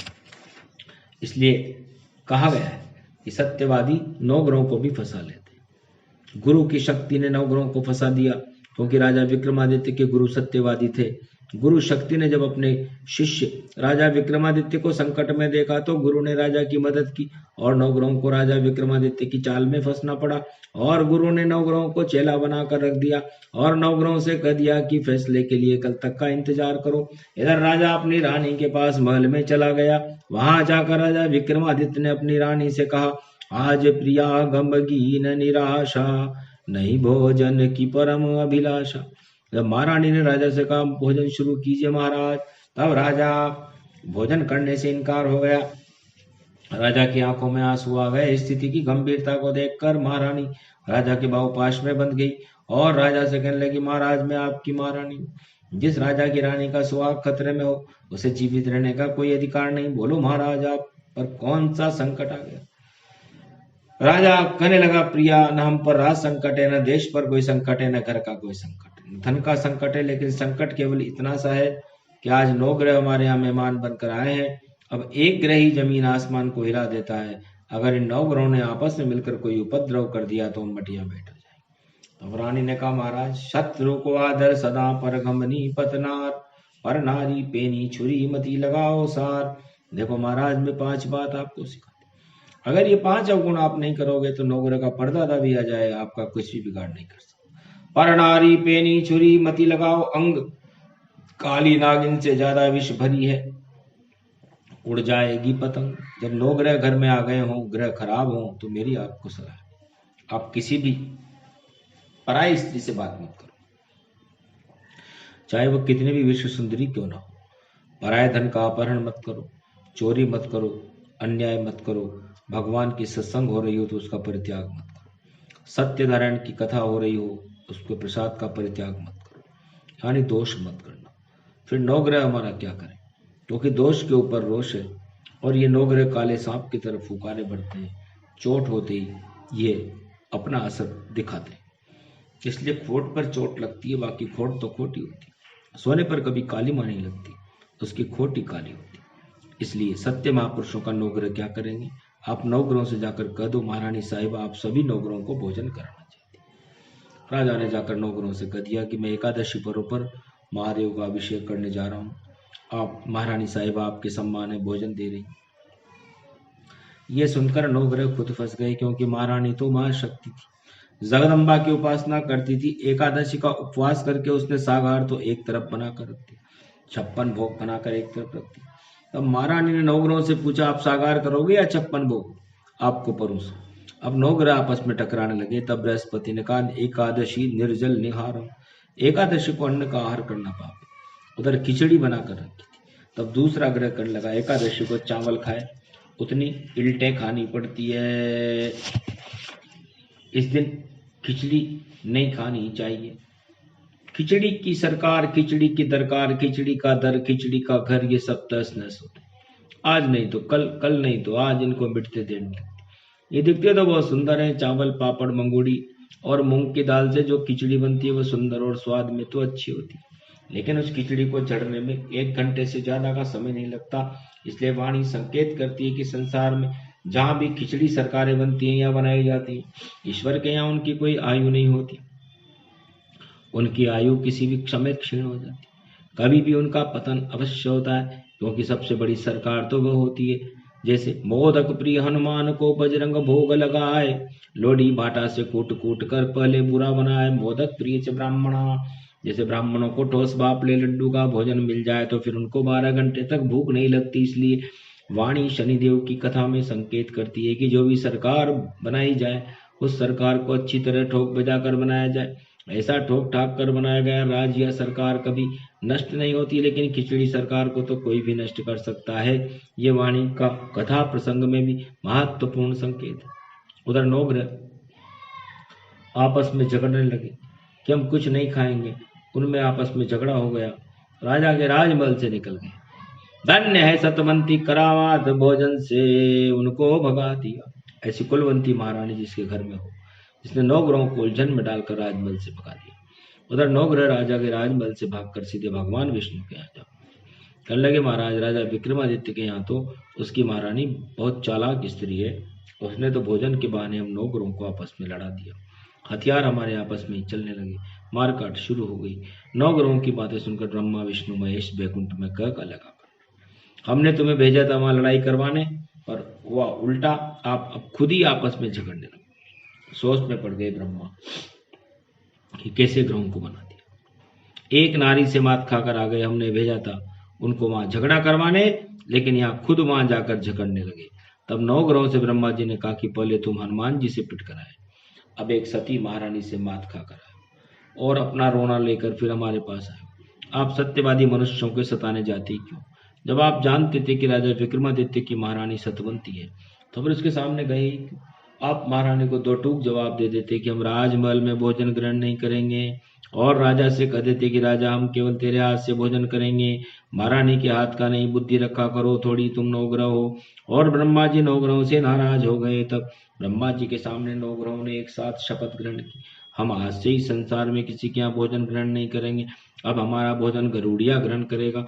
उन्होंने भोजन खिलाने के लिए गरुड़िया को अपना भक्त बना लिया, जो जोशी गोत्र का था। 9 ग्रहों ने मिलकर अपने जोश और ताकत के बल पर एक जोशी बनाया, अब उसके यहाँ भी भोजन करना हमारी तरफ से है जोशी, तुझे करना पड़ेगा।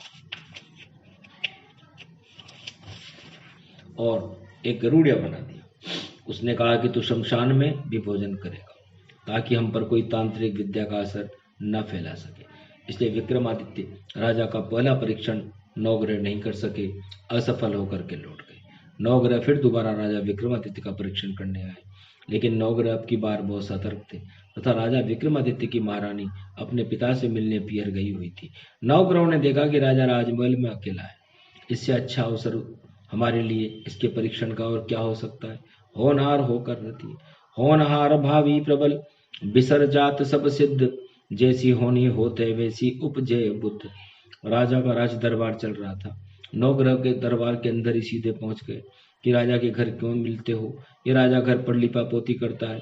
राज दरबार में राजा विक्रमादित्य न्याय कर रहा था, बड़े बड़े हत्याकांडों के फैसले कर रहा था, कई प्रमुख देशों के महत्वपूर्ण फैसले सुना रहा था। वजीर खड़े थे राज सिंहासन पर। राजा को राज शक्ति का भी जोरदार मत चढ़ा रहता है और अगर राजाओं से घर पर मिले तो आधा मत होता है। उस समय राज दरबार में काले वस्त्र पहनकर बड़े बड़े पैरवी करने वाले पैरोकार खड़े थे। भरवा भूर राज दरबार लगा हुआ था। राजा के मस्तक पर राज छत्र लग रहा था। शाही लोग चमर पंखे डुला रहे थे। उस समय 1200 मदिरा की बोतलों का नशा राजमद का राजा विक्रमादित्य को चढ़ा हुआ था। कितना प्रबल राजमद होता है। इस तरह धन का मद, बल का मद, ज्ञान का मद, परिवार का मद और 8वां मद तो नारायण का होता है। ये मद ध्रुव को हुआ, प्रहलाद को हुआ। इसलिए मनुष्य को इन 7 मदों का त्याग करना चाहिए और 8वां मद नारायण का सबको अपना लेना चाहिए। बोलो वहां के बिहारी लाल की।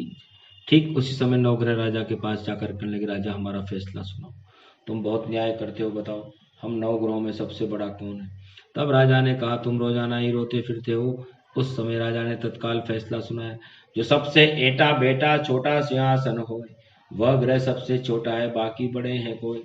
अरे सीधी बात है, मुझसे क्या पूछते हो। जो भी सोने के सिंहासन पर बैठता हो वो ग्रह सबसे बड़ा, चांदी के सिंहासन पर बैठता हो वो भी बड़ा, काशी और पीतल के सिंहासन पर बैठने वाला भी बड़ा, हीरे पन्ने पुखराज के सिंहासन पर बैठने वाला भी बड़ा, पर लोहा सबसे कम कीमत का होता है, इसलिए लोहे के सिंहासन पर बैठने वाला सबसे छोटा ग्रह है। 8 ग्रह तो राजा के इस फैसले से प्रसन्न होकर बैकुंठ को चले गए। उन्होंने राजा को प्रसाद खिलाया, वापस बैकुंठ को चले गए। बोलो बांके बिहारी लाल की जय, भोलेनाथ महादेव की जय। लेकिन शनिदेव इस फैसले से क्रोधित हो गए। तब शनिदेव ने राजा विक्रमादित्य से कहा, रेंद्रपति मुझे छोटा बतुलाया, आज से तेरे 7.5 ही में आया। शनिदेव ने कहा, राजा तुमने मुझे छोटा बताकर काले सांप से बैर बांधा है। अब तेरा ये ताज केवल 2 दिन रहेगा, इसलिए अस्थिरता में अगर कोई ताज ग्रहण करता है तो उसका ताज क्षणभंगुर है, नष्ट होने वाला है। उसके ताज की भी राजा विक्रमादित्य के ताज की तरह हालत हो जाती। इसलिए भारत में लंबा राज्य अब उसका चलेगा, जिस पर ईश्वर की कृपा होगी, भगवत कृपा होगी, ब्रह्मा की कृपा होगी, शिव महादेव की कृपा होगी। क्योंकि शनिदेव के प्रकोप से कलयुग में राजसू तक लग चुका है संसार वासियों को। क्योंकि इस समय मंगल ग्रह में और शनि ग्रह में इस समय ज्यादा उथल पुथल है। तब शनि ने राजा विक्रमादित्य से कहा, 6 महीने का समय देता हूँ मैं तुझे। हे राजा, इन 6 महीने के अंदर तू सावधान रहना। 6 महीने निकल गए, लेकिन राजा विक्रमादित्य ने कहा, मर जाऊं माटी पड़े, न्याय न छोड़ा जाए। अरे विक्रमादित्य का न्याय है, हंसी खेल है नाय, मरे तो चाहे मर जाना, ना कोई चीज बड़ी है धर्म पे डट जाना। धर्म पर डटे रे मोर ध्वज वीर, पुत्र की कर दी जिन 2 चीर। धर्म पर डटे रे हरिश्चंद्र राज, भरो जिन नीचन के घर नीर। मरे तो चाहे मर जाना, ना कोई चीज बड़ी है धर्म पर मिट जाना। धर्म सबसे बड़ा होता है, अधर्म सबसे अनिष्टकारी होता है। इसलिए राजा विक्रमादित्य ने कहा, मैं कष्ट पालूंगा लेकिन मैं अन्याय नहीं करूंगा। मैंने तो शनिदेव तुम्हारा न्याय कर दिया। अब इस फैसले के खिलाफ तुम भगवान के दरबार में अपील करो। तब शनि रूप बदलकर काबुल का सौदागर बनकर वापस आ गया उज्जैन में, और अपने साथ दौड़ने वाले घोड़े साथ लाया। राजा विक्रमादित्य तो बीती बातों को भूल गया कि उसकी शनि से दुश्मनी। घोड़ों का सौदागर बना शनि जोर जोर से आवाज लगाने लगा, घोड़े लो, 1 सेकंड में 16,000 किलोमीटर दौड़ते। तब राजा विक्रमादित्य के दीवान ने घोड़ों के सौदागर से कहा, घोड़े हमें दे दो। उस समय घोड़ों से राज चलता था, क्योंकि वहां पर कोई वाहन उस समय नहीं थे, ना आधुनिक युग की तरह कोई मशीनें थी। समस्त राजाओं का राज घोड़ों से चलता था। तब दीवान ने राजा से कहा कि महाराज, काबुली घोड़े बेचने वाला सौदागर है। तब विक्रमादित्य ने कहा, खरीद क्यों नहीं लेते? वो सौदागर जितनी भी कीमत मांगे तुम कीमत देकर वो घोड़े उससे खरीद लो, क्योंकि हमें घोड़ों की सख्त जरूरत है। पड़ोसी मुल्कों से भी हमारा झगड़ा बढ़ रहा है। हमें अस्त्र शस्त्र और पाक्षिक हथियारों की भी बहुत जरूरत है। भारत की सुरक्षा के लिए हमारी सेना का जितना बजट है वो कम है। इस समय आधा बजट है, बजट दुगना होना चाहिए।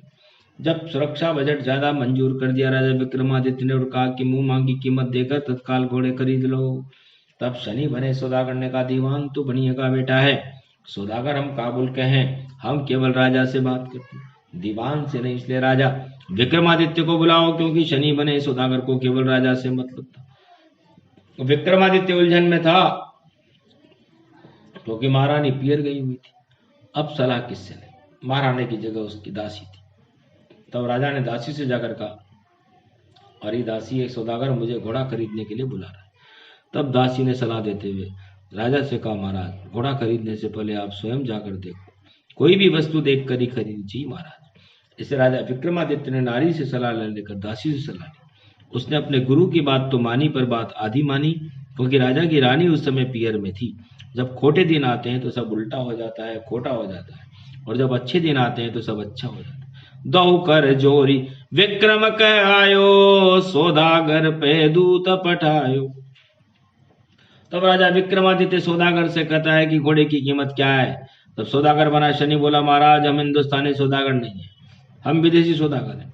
पहले धाक जमाते हैं, फिर रौब जमाते हैं, फिर प्रेम करते हैं, कंपनी खोलते हैं, फिर कंपनी खोल करके पैसे का लोभ देते हैं, फिर लूटपाट करते हैं बाद में। इसलिए पहले आप हमारे घोड़े पर सवारी करके स्वयं देखो कि वो चलता है या नहीं, दौड़ता है या नहीं। जब आपको घोड़ा पसंद आ जाएगा तब हम आप कीमत बता देंगे, क्योंकि काम की कीमत होती है हमारे यहाँ, दाम की कीमत नहीं है। आ गया राजा बहकावे में, राजापन सीधा होता है, जितना सच्चा होता है उतना ही सीधा होता है। जो बड़े आदमी होते हैं तपेश्वरी होते हैं, इसलिए बड़े लोगों के घर जन्म होता है, वो सीधे और सच्चे पुरुष होते हैं। राजा की कोटी बात राजा के सामने कर दें, कपट नहीं करें, वो सच्चे पुरुष होते हैं। विक्रमादित्य सत्यवादी महापुरुष था, उसको कोई डर नहीं था। वो शनि रूपी सौदागर की बातों के चक्कर में आ गया और महाकालेश्वर का नाम लेकर घोड़े पर सवार हो गया। लेकिन वह घोड़ा तो पवन वेग का घोड़ा था। हिंदुस्तान को छोड़कर अफ्रीका के माए, जंगल में राजा को छोड़कर घोड़ा उड़ गया भाई। उस घोड़े ने पवन वेग से उड़ान भरी, अफ्रीका के जंगल में जाकर राजा विक्रमादित्य को छोड़ दिया। घोड़ा वापस आसमान में उड़ गया। उस जंगल में शेर दौड़ रहे थे, जहाँ हाथियों के झुंड चिंगार मार रहे थे। उस जंगल में जहाँ खाने को दाना तक नहीं मिले, उसी अफ्रीका के में राजा विक्रमादित्य की बहन की शादी हुई थी। अफ्रीका में ही राजा विक्रमादित्य का एक व्यापारी मित्र भी अफ्रीका में व्यापार करता था। उनके पति राजा विक्रमादित्य को याद थे। उस जंगल में 3 दिन तक राजा विक्रमादित्य को भोजन नहीं मिला। वह भूख से चिल्लाने लगा। तब वहां शनिदेव प्रकट हुए। उन्होंने राजा से कहा, अब तो मुझे बड़ा बता दे। अब राजा ने शनिदेव से कहा, मर जाऊं मांगू नहीं, अपने तन के काज, पर हित कारण है प्रभु, मोह न आए इलाज। हे शनिदेव, मैंने तुमसे कह दिया कि मैं मर जाऊंगा, पर राजपूतों की शान नहीं जाने दूंगा। यह राजाओं की शान होती है, राजपूत मिट जाते हैं, अपने आन के पक्के होते हैं। जब मैंने एक बार तुम्हारा न्याय संगत फैसला कर दिया, वही फैसला सत्य अटल है। शनिदेव, तुम छोटे हो और छोटे। तब शनि ने राजा से कहा, तो ठीक है राजा, अब तू भी मेरी 7.5 का खेल दे, मैं अब तेरे ऊपर आ रहा हूँ। तब राजा पर शनि महाराज की 7.5 शुरू हुई। क्या कर तब की ना प्रभु, गजब ढा दियो ताय, उधर पड़ो जंगल में मंगल मूर्ति पाए। राजा विक्रमादित्य के कष्ट की खबर सभी देवताओं को लग गई। राजा विक्रमादित्य की शनि की 7.5 के समय मंगल उच्च का था, गुरु उच्च का था। उस समय जंगल में ग्वाल बनकर के गाय चराते हुए दोनों आ गए। उन्होंने राजा को दूध और भोजन खाने को दे दिया। जब बृहस्पति उच्च का हो तो बृहस्पति को शर्म आई कि हमारा राजा की उच्च का जाना व्यर्थ चला जाए। अगर राजा को कष्ट हो, तब स्वयं बृहस्पति देव ग्वाल का रूप बनाकर राजा को दूध पिला दिया, भोजन करा दिया और राजा को रोजाना भोजन करवाने कहने लगे, महाराज, हम इस जंगल में गाय चराने वाले, जब भी आपको भूख लगे हमारे पास आ जाना। राजा सोचने लगा कि ईश्वर के यहाँ भी शुभ कर्मों का फल तो अवश्य ही मिलता है। एक दिन राजा ने ग्वालों से अपने मन की बात कही कि हमें कोई अच्छा नगर तलाश करना चाहिए। एक दिन सोचे नृप मन माही, नगर तलाश करे हम जाई। तब धारा नगरी नाम का एक राज्य था उस समय संसार। उस धारा नगरी के राजा रानी जंगल में गंगा जल से स्नान करने आते थे। रोजाना उनकी एक जवान राजकुमारी थी। दोनों राजा रानी अपने पुत्री को भी साथ लेकर रोजाना उस जंगल में बहती जल धारा में जल क्रीड़ा का आनंद लेते थे। उन दोनों ग्वालों ने राजा को उसी धारा नगरी के जंगल में जानबूझकर छोड़ दिया, क्योंकि वो दोनों मंगल और बृहस्पति बने ग्वाल जानते थे कि अफ्रीका में नहीं, इस राजा की परीक्षा तो इस धारा नगरी में होगी। तब राजा रानी रोजाना की भांति जंगल में भ्रमण करते आए। वहां उन्होंने सुंदर युवक जो राजा विक्रमादित्य था को अचानक देखा। सुंदर बालक देख कर मदन प्रसन्न हो जाए, जंगल में क्यों ढोलता कहाँ से आया भाई। बालक को देखकर राजा रानी बहुत प्रसन्न हुए। थोड़ी देर में वहां राजा का दीवान का लड़का और उसकी स्त्री भी स्नान करने गई। दीवान का लड़का और उसकी स्त्री ने वहां अपने 9 करोड़ रुपए का हार उतार कर रख दिया और जल में स्नान करने लगी। उस समय एक चील उड़ती हुई वहां आई और उस 9 करोड़ रुपए के हार को उठाकर ले गई। कर स्नान निवृत्त हो पाई, तहल का मचा अगुन गुन ताई। जब स्नान करने के बाद वहां 9 करोड़ का हार गायब हो गया तो तहल का मचा। राजा के गुप्तचर बड़े अधिकारी पुलिस के वहां आ गए और इस स्थान पर 9 करोड़ के हार को तलाशने लगे। उस पूरे जंगल में राजा विक्रमादित्य के अलावा अन्य कोई आदमी भी वहां कोई नजर नहीं आ रहा था। वहां केवल विक्रमादित्य बैठा हुआ मिला। वो वहां बैठा हुआ ईश्वर भजन कर रहा था। उसने आंखें मूंद रखी थी। गुप्तचर पुलिस के अधिकारियों ने राजा विक्रमादित्य को भजन करते हुए पकड़ लिया और कहा, जानबूझकर मक्कार बनता है, तुमने 9 करोड़ का हार चुरा लिया और फिर यहाँ बचने के लिए झूठ मूठ संध्या करता है। और वह भी शनिदेव का प्रकोप था कि शनिदेव ने जो माया रूपी चील हार चुराने में दी थी, उस चील ने वह हार संध्या करते हुए राजा विक्रमादित्य के गले में चुपके से डाल दिया। हरी इच्छा प्रबल थी, जबकि राजा विक्रमादित्य आंखें मूंद कर भगवान की भक्ति कर रहा था। माल मुलजिम बरामद हुए, पकड़ ले गए ताय, कारागृह पहुंचा दियो धन्य शनि महाराज। क्योंकि सब कुछ शनि प्रकोप से हुआ, इसलिए उल्टा सीधा हो जाता। होने को प्रबल देखकर विक्रमादित्य रोने लगा, मदद करो हे महादेव, भोलेनाथ मेरी मदद करो। लेकिन उल्टे समय में कोई साथ नहीं देता। उस धारण नगरी में राजा विक्रमादित्य के मित्र रहते थे, जो राजा के बहुत खास मित्र थे। उनके सगे चचेरे भाई रहते थे। उनको राजा ने पत्र भेजा कि आप मेरी जमानत कराने में मदद करें। लेकिन चचेरे भाइयों ने कहा, चोरों की जमानत कोई नहीं कराता। तुमने हमारे खानदान का नाम मिट्टी में मिला दिया। हमारे पूर्वजों के नाम पर, हमारे वंश पर तुमने पट्टा लगा दिया। तुम राजा विक्रमादित्य को ऐसे घटिया चोरी करने के काम करते हो। तुम हो न हो कोई नकली विक्रमादित्य, असली विक्रमादित्य ऐसा कर ही नहीं सकता। भाई को भाई पहचाना नहीं। तब राजा भी यूं रोने लगा। जब आ जाते हैं बुरे दिन तो इस तरह सब उल्टा होने लगा। राजा विक्रमादित्य स्तब्ध रह गया। सोचने लगा कि मेरे चचेरे भाई है और मैं तेरे चाचा का लड़का हूँ। और कैद में बड़ी बड़ी दाढ़ी हो गई थी राजा विक्रमादित्य की। विक्रमादित्य की आंखों में आंसू आए, हिलकी भरकर रोने लगा। मेरा चचेरा भाई चाचा का लड़का मुझे आज नहीं पहचान रहा। होनी में सब होता है, बिगड़ी में कोई ना आए। जो बिगड़ी में मदद करे वही सच्चा है भाई। न्याय अधिकारी ने राजा विक्रमादित्य से पूछा, इस नगर में तुम्हारा कोई रिश्तेदार है? तब डरते हुए राजा विक्रमादित्य का, महाराज इस नगर में मेरी बहन रहती है, मेरे जीजा रहते हैं, मेरे मित्र रहते हैं, मनुष्य, अफ्रीका, ईरान और संपूर्ण विश्व में ख्याति प्राप्त व्यापारी। ऐसे प्रसिद्ध व्यापारी के मित्रों पर तुम चोर हो। हम मनुष्य से पूछताछ करेंगे, फिर तुम्हारे संबंधों की जांच करेंगे। हमें लगता है तुम झूठ बोलते हो। अगर मनुष्य तुम्हारे मित्र निकले तो हमें तुम्हें तत्काल रिहा कर देंगे, क्योंकि मनुष्य 9 करोड़ तो क्या 100 करोड़ का हार हमें दे सकता है। और राजा ने विक्रमादित्य को जेल में डाल दिया। लेकिन राजा विक्रमादित्य पर भगवान शंकर की कृपा थी। जब पीहर में राजा विक्रमादित्य की महारानी को खबर लगी कि राजा विक्रमादित्य को एक अनजान घोड़े का सौदागर उठाकर ले गया, तो उसने जगदम्बा मां शिव शक्ति की उपासना तत्काल शुरू कर दी। पंडितों से मां शिव शक्ति यंत्र का अनुष्ठान शुरू करवा दिया और ये संकल्प किया कि हे मां शिव शक्ति, अगर मेरे पति को यमराज भी ले गया हो तो उसे तत्काल जीवित लाकर मेरे पास हाजिर किया जाए। उसका परिणाम ये हुआ कि उलट पुलट जगदम्बा भवानी सावन शुक्ल एकादशी मानी। सावन शुक्ल पक्ष की एकादशी को पहली बार कथा की शुरुआत हुई। इस शनि महाराज की कथा से भारत की रक्षा हो।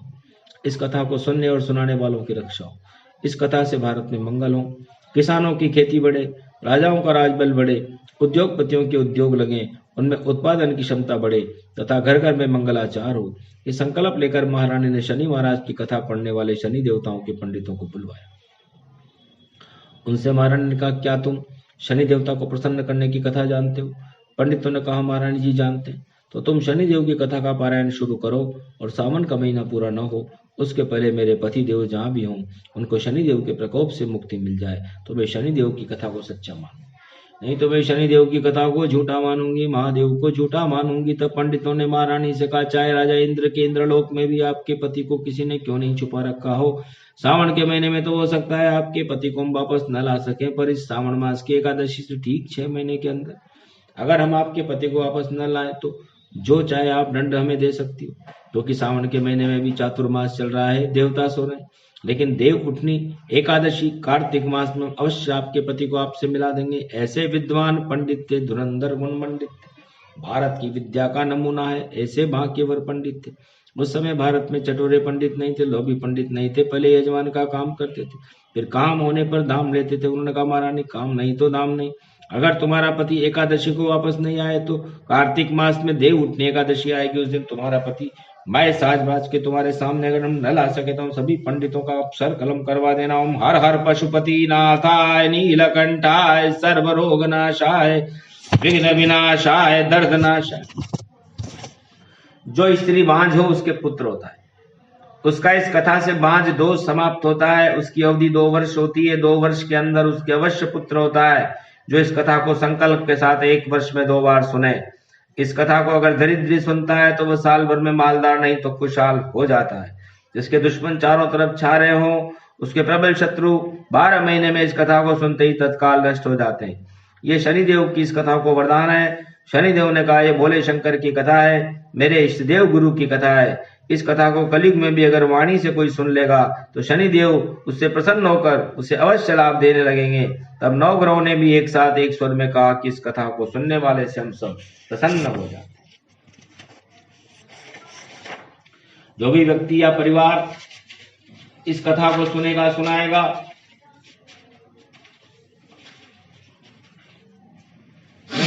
सावन के महीने में उधर राजा विक्रमादित्य की महारानी ने शनिदेव की पावन कथा का पहला अध्याय सुनना शुरू किया। पंडितों ने महादेव महाकालेश्वर का वेद मंत्रों से आह्वान किया और महादेव वह प्रकट कर। महादेव ने स्वयं शनिदेव की पावन कथा का पहला अध्याय सुनाना शुरू। पंडितों ने कथा महारानी को सुनाना शुरू और कैलाश पर्वत मानसरोवर पर महादेव ने शनिदेव की पावन कथा उमा जी को सुनाना शुरू। और उमा महारानी जगदम्बा ने शनिदेव की पावन कथा वाणी ब्रह्माणी द्वारा वाणी वक्ताओं से शुरू किया। कथा के प्रभाव से भारत देश की शान बढ़ने लगी। राजा विक्रमादित्य का इस कथा पर तत्काल असर शुरू हुआ। दूसरे दिन राज मुकदमे का फैसला धारा नगरी के राजा ने सुनाया।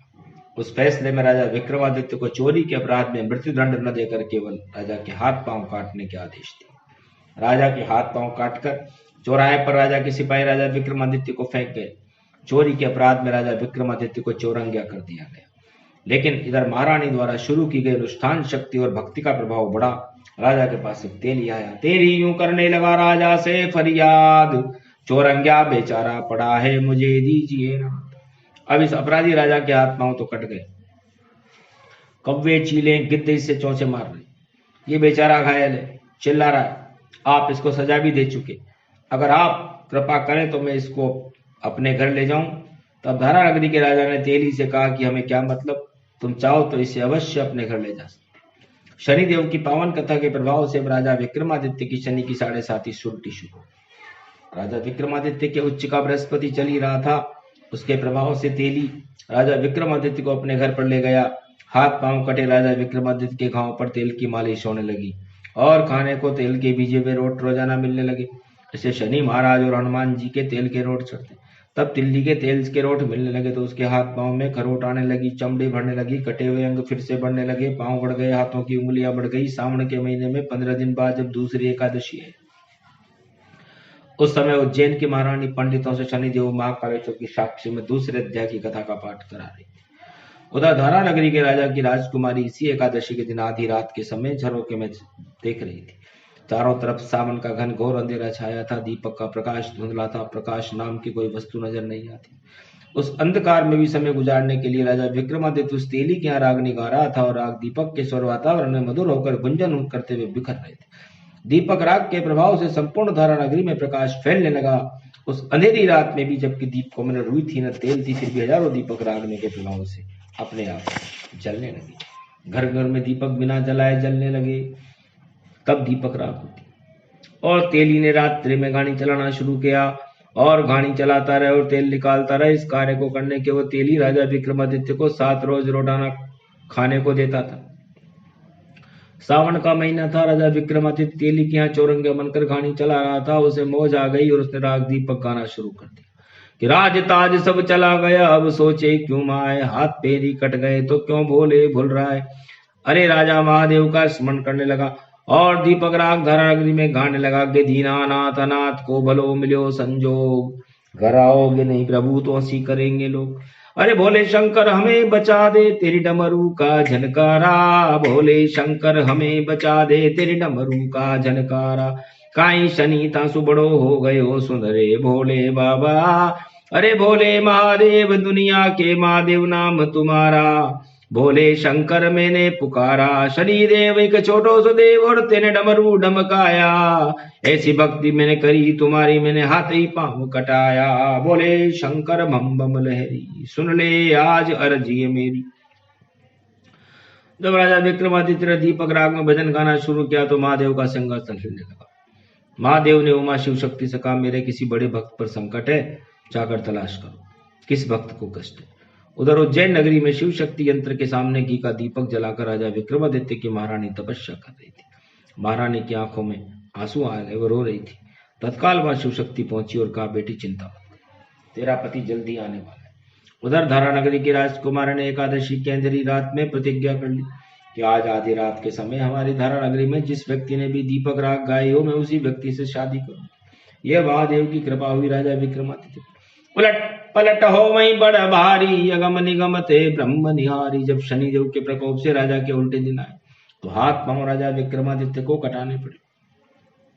जब हाथ पांव काटने के बाद राजा विक्रमादित्य को चौराहे पर छोड़ा राजा के सिपाहियों ने, तो राजा विक्रमादित्य ने सोचा कि इस नगर में मेरे भाई रहते हैं, मित्र रहते हैं, बहन रहती है, मैं थोड़ी सहायता लेने हेतु उनसे मिलकर आऊं तो कम से कम इस तेली की घानी चलाने की कष्ट तो मुक्ति मिले। वो ये सोच ही रहा था कि राजा का राजपुरोहित तेली के यहाँ आया कि तेली तेरे यहाँ कौन भजन गाता है रात के समय। तब तेली कहने लगा, महाराज राजा ने जिस चोर को हार चुराने के अपराध में हाथ पांव काटने की सजा दी, वो चौरंगिया रात में मेरी घानी चलाता है और भजन गाता है। तब तेली से राजपुरोहित ने कहा कि चौरंगिया से राजा की राजकुमारी की सगाई होगी। तब तेली घबराने लगा कि महाराज कहाँ राजा भोज की लड़की और कहाँ गंगू तेली का नौकर, ये शादी कैसे हो सकती महाराज। वो संदेश लेकर के राजपुरोहित चला गया। सोच समझ मन करई विचारा, तेली सोचे नींद निहारा। तेली सोच और चौरंगिया से कहा, हे चौरंगिया, तो इस नगर में जाकर के जितने भी तेरे रिश्तेदार हों उनसे मिलकर अपना दुख दर्द बता। मुझे तो लगता है कि तुझे धारा नगरी का राजा फांसी की सजा देगा, राजकुमार से सगाई का तो बहाना है। तब तेली की बात को सुनकर राजा विक्रमादित्य घबरा गया और तेली की बात मानकर सबसे पहले अपने साले के यहाँ गया। ससुराल में 99 मुनिमों के मध्य में राजा विक्रमादित्य का साला विराजमान था। पूरा राज परिवार अपने कारोबार को चलाने में व्यस्त था। तब विक्रमादित्य ने जाकर अपने साले को प्रणाम किया और कहा, जय शंकर महादेव की मुझे पहचाना, मैं आपका जीजा हूँ। तब साले ने विक्रमादित्य को देखकर नौकरों से धक्के मारकर बाहर निकाल दो, इस चौरंगिया को जीजा बना फिरता। कन्यादान दियो बहन तुम्हारी, धक्का दे ये शर्म तुम्हारी। अरे साले जी, तुमने मेरे हाथ में अपनी बहन का हाथ दिया था, क्या तुम अपने जीजा को भी भूल गए। तब साला बोला, अरे मूर्ख विक्रमादित्य, उज्जैन नगरी के राजा इस धारा नगरी में अपने हाथ पांव कटाने क्यों आएगा। तब साले ने अपने परिवार को बुलाया और नौकरों के सहयोग से राजा विक्रमादित्य को धक्के मारकर घर से बाहर निकाल दिया और जंगल में फेंकवा दिया। राजा अपनी इस दुर्दशा पर आंसू बहाने लगा, जबकि परिवार वालों का अपना दामाद, डुलक डुलक रो महेंद्र पराई, धन रे शनि तेने कष्ट दिखाई। साला मुझे नहीं पहचान सका जीजा को, है शनि महाराज ये तुमने क्या किया। तब राजा विक्रमादित्य ने सोचा कि साला तो मुझे पहचानने से इनकार कर रहा है, पर मेरी सगी बहन तो मुझे पहचानेगी। लो चलो, कम से कम घर चलकर अपनी सगी बहन को एक बार मिल लूं। राजा विक्रमादित्य के शरीर के हाथ पांव धीरे धीरे ठीक होते जा रहे। लकड़ी के सहारे लुढ़कता लुढ़कता अपनी बहन के यहाँ गया। उसकी बहन वहां के राजा की महारानी थी। राजा विक्रमादित्य ने वहां खड़े द्वारपालों से कहा कि जाकर तुम्हारी महारानी से कह दो कि तुम्हारा भाई राजा विक्रमादित्य तुमसे मिलने आया है। दूती ने जाकर कहा, हल्ला मच गया रणमासे में, विक्रमादित्य आया है, देखो पर चौमासे में। सावन भादो मास को तो पानी आसमान में बरस रहा है और विक्रमादित्य मिलने आया। दूती से महारानी बहन ने कहा कि तुम तत्काल जाकर देखो, पहचान कर मुझे बताओ क्या वास्तव में मेरा भाई आया है। पदम रेख पैर में पड़ी सूर्य समान है तेज, ऐसा मेरा भाई ये रेशम बिस्ती सेज पर रेशम की छेज पर शयन करता है। उसके शयन कक्ष में हीरे प्रकाश करते, क्योंकि अगर कोई दीपक जला दे तो धुएं में उसकी आंखों में आंसू आने लगते। ऐसा मेरा भाग्यशाली भाई। तो विक्रमादित्य को दूती ने देखा और वापस आकर महारानी से कहा, महारानी जी, वो मुझे आपका भाई नजर नहीं आता, मुझे तो लगता है वो कोई कर्महीन व्यक्ति। दूती की बात सुनकर अपने भाई के दर्शन करने राजा विक्रमादित्य की सगी बहन आई और कहने लगी, उन यार भाई के जैसी है, पर मैं नहीं उसको पहचान सकी। बहन राजा विक्रमादित्य की हालत देखकर मन ही मन में रोने लगी। सोचा कि हो न हो ये मेरा भाई है। तब विक्रमादित्य अपनी बहन को सामने देखकर बोला, बहन मैं तेरा भाई विक्रमादित्य हूँ, तो मेरे लिए कुछ तो शब्द मुंह से बोल। पर महारानी बहन बोली, मुझे तू मेरा भाई बिल्कुल नहीं लगता, पर तेरी शक्ल मेरे भाई विक्रमादित्य से मिलती जुलती है। चलो भोजन तो कर लो। मन ही मन में बहन समझ गई कि भाई तो मेरा ही है, पर इस समय इसके बुरे दिन हैं और आज परिवार के सभी लोग हंसी करेंगे, भाई की दुर्दशा का मजाक उड़ाएंगे का ऐसा भाई है इसका। इसलिए राजा विक्रमादित्य की बहन ने लोक लज्जा के डर से भाई का त्याग कर दिया। बैकुंठ थरथरा गया। कैलाश पर स्वयं महादेव तब पहली बार रुदन करने लगे विक्रमादित्य के भाग्य पर, और महादेव ने संकल्प किया कि अगर मेरे परम भक्त राजा विक्रमादित्य का दुख दूर नहीं हुआ तो मैं संपूर्ण त्रिलोक को प्रलय कर दूंगा। उमा जी ने महादेव को पहली बार अपने भक्त की दुर्दशा देखकर रोते हुए देखा। उमा जी कंपायमान हो गई, रोने लगे। तभी त्रिपुरारी, अरे शनि तू नीच निहारी। तब भगवान महादेव ने अपनी प्रकृति टेढ़ी की और शनिदेव को तत्काल कैलाश पर्वत पर उपस्थित होने का कठोर आदेश जारी किया। शनि महादेव की टेढ़ी प्रकृति को देखकर तत्काल कैलाश पर उपस्थित हुए। महादेव ने शनिदेव से कहा, शनि तुमसे तत्काल नष्ट कर दूंगा, मैं तुम्हें भस्म कर दूंगा। तूने राजा विक्रमादित्य को जो मेरा परम भक्त है उसे बहुत कठोर दंड दे रहे हो, इतना ज्यादा कष्ट देना ठीक नहीं। शनि घबराया, उसने महादेव से प्रार्थना की और कहा, भगवान महादेव मैं राजा विक्रमादित्य को यह आपकी कथा सुनते ही तत्काल माफ कर दूंगा, संकटों से भी मुक्त कर दूंगा। हे महादेव, गौर कलयुग में भी अगर कोई व्यक्ति ये पावन कथा सुनेगा उसकी राशि को अब मैं आइंदा कभी कष्ट नहीं दूंगा। अब तक विक्रमादित्य को दिया सो दिया तथास्तु।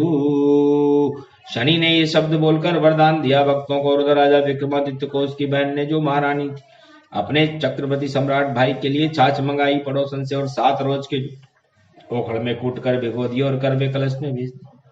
एक काली मिट्टी के कलश में छाछ भरकर 7 दिन की बासी रोटियों के टुकड़े भिगोकर पत्ते से ढककर राजा विक्रमादित्य को खाने के लिए भेज दी। उन टुकड़ों को देखकर राजा रोने लगा, टपक टपक रोने लगा। ढिढकारा भरता है 56 भोग खाने वाले को सूखे टुकड़े मिले भाई। जब वक्त बिगड़ता दुनिया में देता है कोई साथ नहीं, 56 भोग खाने वाले को सूखे टुकड़े भी नसीब। 56 भोग खाने वाले राजा विक्रमादित्य को सूखे टुकड़े भी बुरे वक्त में नसीब नहीं हुए। राजा सोचने लगा कि भाई के प्रति बहन का प्यार कहाँ चला। हे बहन, क्या तुझे थोड़ी भी शर्म नहीं आई? भाई की दुर्दशा देखकर नहीं आई? 56 भोग खाने वाले के लिए तूने छाछ से भीगी सूखी रोटियों के टुकड़े भेजे, मेरे तन को ढकने के लिए फटी लुगड़ी की चीर भेजी है, उससे मैं अपने तन को शरीर को कैसे ढक सकूंगा? राजा घबरा गया, वक्त की मार देखकर रोने लगा, भगवान से प्रार्थना करने लगा, हे भगवान मदद करो, बोले शंकर महादेव मदद करो। राजा ने बहन के भेजे हुए भोजन को ग्रहण नहीं किया और एक वटवृक्ष के नीचे खड्डा खोदकर उस भोजन को जमीन में गाड़ दिया। चुपके होकर लीजिए देख दिन को फिर, जब अच्छे दिन आएंगे तो बनत न लागे देर। ये कहते हुए राजा बहन के यहाँ से रोता हुआ वापस चला आया। जब आपत्ति काल का समय हो तो मनुष्य को चुप्पी साध लेनी चाहिए। 2 दिन की चांदनी है, 2 दिन अमीरी आती है, 2 दिन गरीबी भी आएगी। आज दुख है तो कल सुख अवश्य आएगा। तब पुनः हिम्मत करके राजा विक्रमादित्य अपने दोस्त के यहाँ गया। दोस्त का अच्छा कारोबार था, 99 मुनीम काम कर रहे थे। दोस्त को देखकर दोस्त के राजा विक्रमादित्य के सम्मान किया, आलिंगन किया, उसे गोदी में उठाया और अपने हाथों में उठाकर राजगद्दी पर ले गए। जब मखमल के फर्श बिछे हुए थे, मुनीम ताज्जुब कर गए कि भिखमंगे को उठाकर सेठ जी राजगद्दी पर ले गए। राजा उस महाजन मित्र ने कहा, भैया तो मुझे पहचान गया। तब हिलकी भर राजा विक्रमादित्य, मित्र क्या मैं तुम्हें कभी नहीं पहचानू? हम साथ पढ़े खेले कूदे और तुझको नहीं पहचानू क्या? फिर मैं किसको पहचानूंगा जब मित्र को मैं नहीं जानू? अब राजा विक्रमादित्य के अच्छे दिन आ गए थे। राजा मखमल की शैया पर जाकर सो गया। भैया बहुत कष्ट पाने के बाद मुझे आज ये मखमल की शैया नजर आई। वैसे मैं जब से अपनी माँ की गर्भ में जन्मा तब से राजा विक्रमादित्य बनकर सिंहासन पर बैठने पर मैं मखमल की सैया पर ही सोया, लेकिन जब से शनि महाराज का मुझ पर प्रकोप हुआ तब से आज तक मैं जमीन पर मिट्टी और ढेलों के ऊपर सोया, तपती चट्टानों पर सोया और शमशानों की अग्नि में सोया, लेकिन वहां पर भी मुझे कुछ खाने को नहीं मिला। एक दिन जली भुनी मछलियों का आहार मुझे मिला। जब मैंने आहार करने हेतु हाथ बढ़ाया तो शनि प्रकोप से वो मरी मछलियां भी जीवित होकर जल की धारा में कूद गई। मेरे साले और मेरी बहन ने मेरा बहिष्कार किया। वो अपने महाजन मित्र को अब बीती सारी घटनाएं सुनाता रहा। तब अचानक महाजन मित्र की स्त्री आई, कहने लगी अपने पति से कि आप अपने मित्र से बातें ही करते रहोगे, इनको भोजन भी खिलाओ, हमारे मेहमान हैं, मेरे भी देवर हैं क्योंकि आपके मित्र। खीर पुड़ी चावल दही अच्छे व्यंजन लाए। 2 मित्रों ने बैठकर एक साथ देखा है। भाभी अच्छा व्यंजन बनाकर लाई।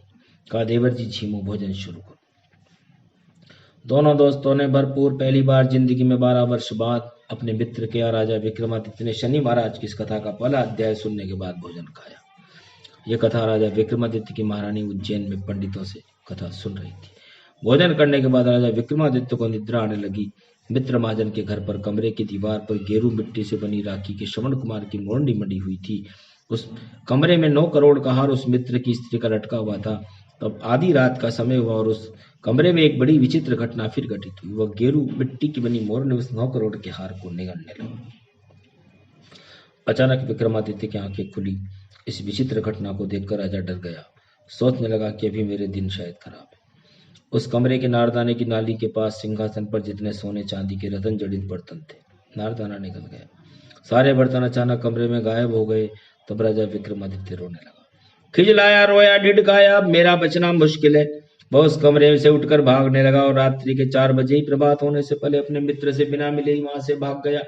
सोचने लगा कि पहले चोरी के हार चुराने के अपराध में हाथ पांव कटे थे, पकड़ा गया तो मौत की सजा मिलेगी। अब तो शायद ही मैं घर पर नहीं जा सकूं। उधर प्रभात होती जब उसका महाजन दोस्त उठा, उसकी सेठानी स्त्री ने कहा, जी कैसा लफंगा चोर आपका मित्र बनाया, सारे बर्तन और 9 करोड़ काट ले गया। तब सेठ ने सेठानी से कहा, चुप रह, तेरी जबान को बाहर खींच लूंगा अगर एक शब्द भी मेरे मित्र विक्रमादित्य के लिए बोला।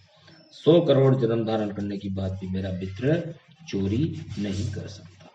अच्छा समय आएगा तब देखेंगे। और धारा नगरी के राजा ने अपने दूतों को बुलाकर पूछा कि वो चौरंगिया कहाँ चला गया। तब दूत ने कहा, महाराज वह नगर सेठ का मेहमान बनकर उसके यहाँ ठहरा हुआ है। तत्काल सेठ जी के राजदूत आ गए। वह चौरंगिया कहाँ गया। तब उस नगर सेठ ने, जो राजा विक्रमादित्य का मित्र था, उसने अपने मित्र को नगर में तलाश कराना शुरू किया। थोड़ी सी तलाश करने पर सेठ को अपना मित्र राजा विक्रमादित्य मिल गया। मित्र को अपने साथ लेकर सेठ जी वापस घर आए। सेठानी बोली, आपके मित्र को घर पर ठहराना ठीक नहीं, इसे किसी मंदिर में ठहरा दो। आपका मित्र कर्महीन है, इसे घर पर मत ठहराना। सेठानी की बात अनसुनी कर सेठ जी ने अपने मित्र राजा विक्रमादित्य को स्नान करवाया, राजा की आज्ञा से दूल्हा बनाया। सगाई हुई, विनायक स्थापना हुई, लग्न लेकर राजा के दूत आ गए और राजा का दामाद बनते राजा विक्रमादित्य के उल्टे दिन सुलटे हो गए। राज दामाद बने चौरंगियो पहुंचो हथनी जाए, राज मुकुट सिर पर चढ़ियो जब भगवत शिव कृपा दिखाए। वो चौरंगिया के फेरे राजा की लड़की से डलवाने तो शनि महाराज खुद राजा के यहाँ आ गए। राजा विक्रमादित्य से कहने लगे, भैया महादेव बड़े हो, हम छोटे। और राजा विक्रमादित्य कहा कि मैं तेरे राजा की लड़की से भावना डलवा दूंगा, फेरे करवा दूंगा। तेरे से माफी चाहता हूँ राजा, जो मैंने तुझे कष्ट दिया। लेकिन इस महादेव की कथा को जो सुनेगा उसके तो मैं अवश्य ही फेरे कराऊंगा। जिसकी शादी नहीं होती हो उसकी शादी करवाऊंगा, जिसके लड़के नहीं हो उसके लड़के दूंगा, जिसके धन नहीं उसे धन दूंगा। ये पावन कथा इतनी महत्वपूर्ण कथा है महादेव बाबा की। आज मैं इस कथा को स्वयं वरदान देता हूँ। ये शनि देव ने इस कथा को वरदान दिया। ये सावन मास शुक्ल पक्ष एकादशी की कथा का एक पहला अध्याय शुरू हुआ।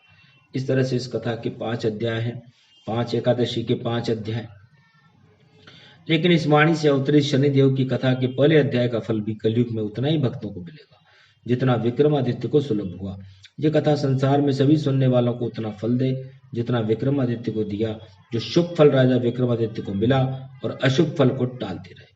हंस हंस कहे जगतपति स्वामी, अब तो ब्याह भयो अंतरयामी। उस चौरंगिया बने राजा विक्रमादित्य का धारा नगरी की राजा की राजकुमारी से विवाह हो गया। तब भौजाइयां अपने ननद को चिढ़ा रही थी, हंसी ठहाका कर रही थी कि तुम्हारे पति कैसे हैं, कैसा दौड़ते हैं, कैसे चलते हैं। उधर शनि महाराज रात्रि के समय फिर से राजा विक्रमादित्य के सपने में आ गए कि राजा अब तो मुझे बड़ा कर दे। तब विक्रमादित्य ने शनि से देव से कहा, महाराज आप मुझे कितना भी कठोर कष्ट क्यों न दे, लेकिन मैं आपको कभी भी न्याय की तराजू पर तोलकर आपको बड़ा नहीं करूंगा। तब राजा विक्रमादित्य के देवगुरु बृहस्पति और शंकर शिव शक्ति महादेव सपने में और राजा से कहा कि राजा विक्रमादित्य तू प्रातः उठते ही पूर्ण स्वस्थ हो जाएगा, तेरे हाथ पांव ईश्वर कृपा से वापस ठीक हो जाएंगे। यही सपना राजकुमारी को भी भगवान शंकर ने दिखाया। प्रभात होते ही राजा विक्रमादित्य ठीक पूर्ण स्वस्थ हो गया, क्योंकि राजा की राजकुमारी ने भी अपने पति को ठीक करने हेतु महाशिव शक्ति यंत्र के सामने जगदम्बा मां का अनुष्ठान शुरू कर दिया था। क्योंकि ये पावन कथा राजकुमारी भी सुन रही थी। कथा पूरी सुनने के बाद राजा की राजकुमारी ने भी ये संकल्प किया, अगर शिव शक्ति सच्ची, शिव शक्ति यंत्र सच्चा, जगदम्बा सच्ची, महादेव की कथा सच्ची है तो मेरे इस चौरंगे पति के हाथ पैर वापस आ जाए। राजा विक्रमादित्य के ऊपर सपने में हाथ फेर गई शिव शक्ति। शिव शक्ति के राजा विक्रमादित्य पर हाथ फेरती माँ की कृपा से हाथ पैर वापस आ गए। ताम वर्णी देह युराज पुरुष हो जाए, चेहरा सूर्य सम चमकने लग गया, दरिद्र चला गया भाई। ओखली की तरह ठोक ठोक कर दरिद्र देव को शिव शक्ति से मिला कर दिया कि अब इस घर में तुम कभी मत आना।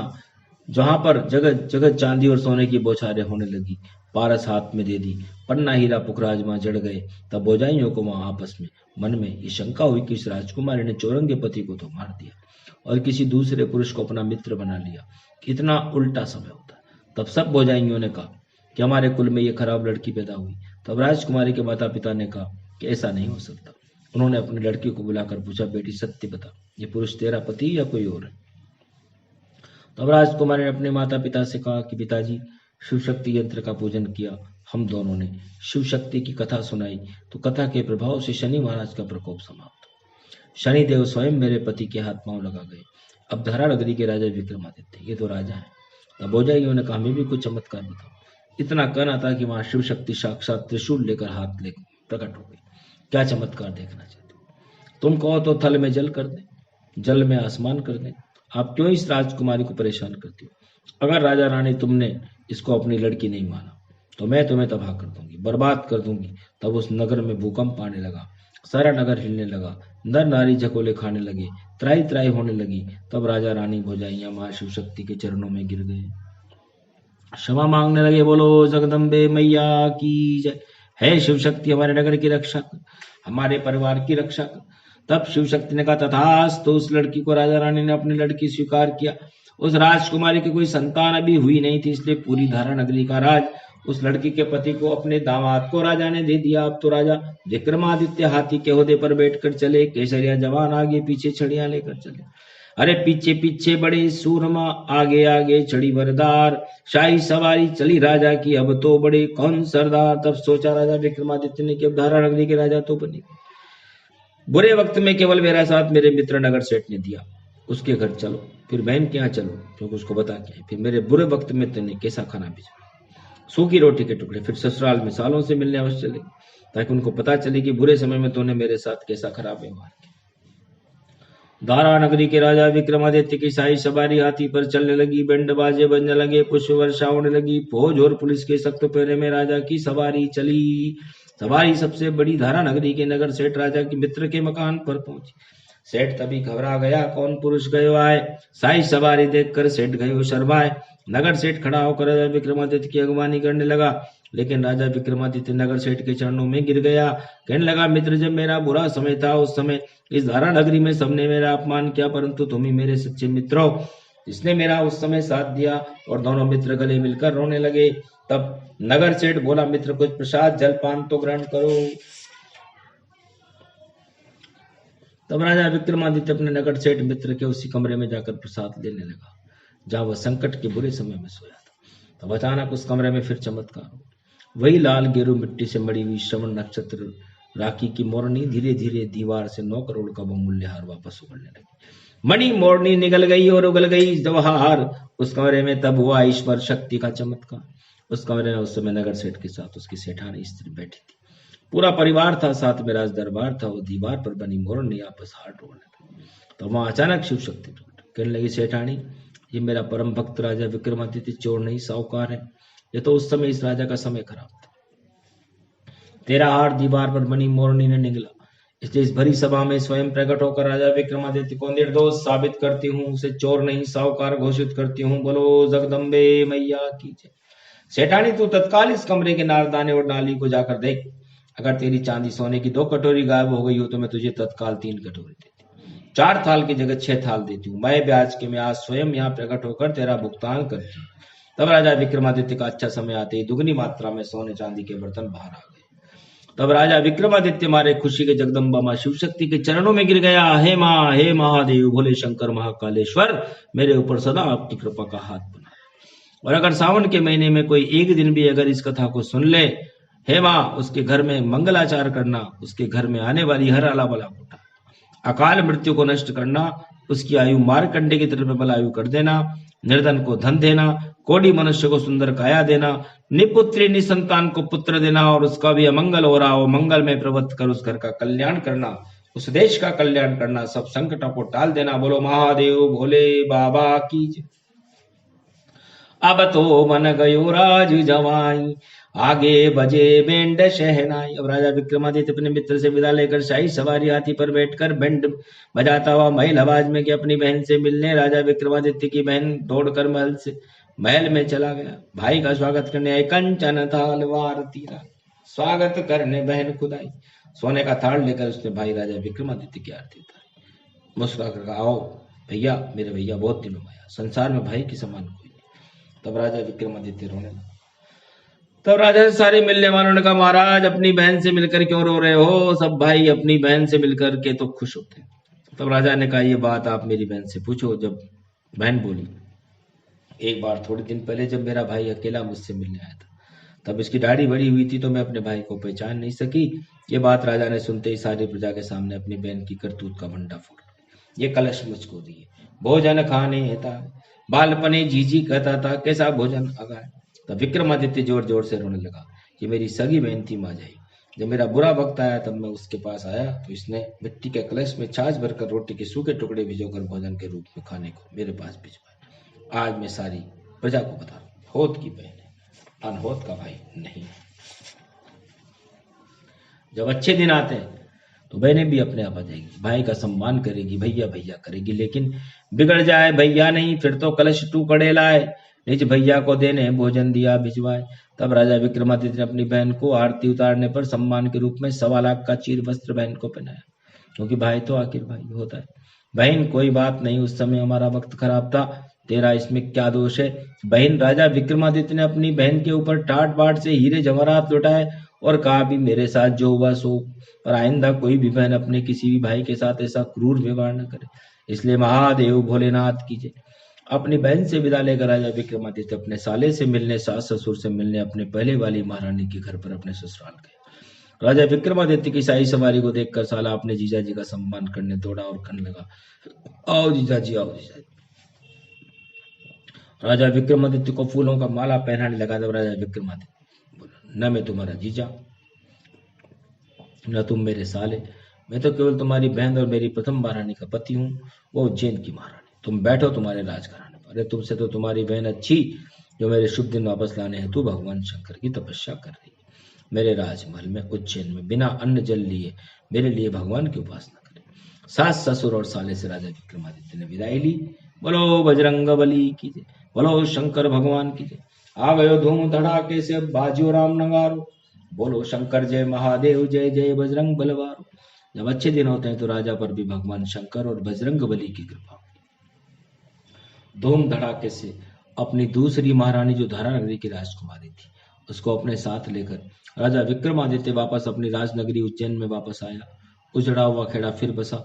रानियों ने राजा विक्रमादित्य का राजमहल में स्वागत किया। राजा ने स्नान किया और विश्राम करने चला गया।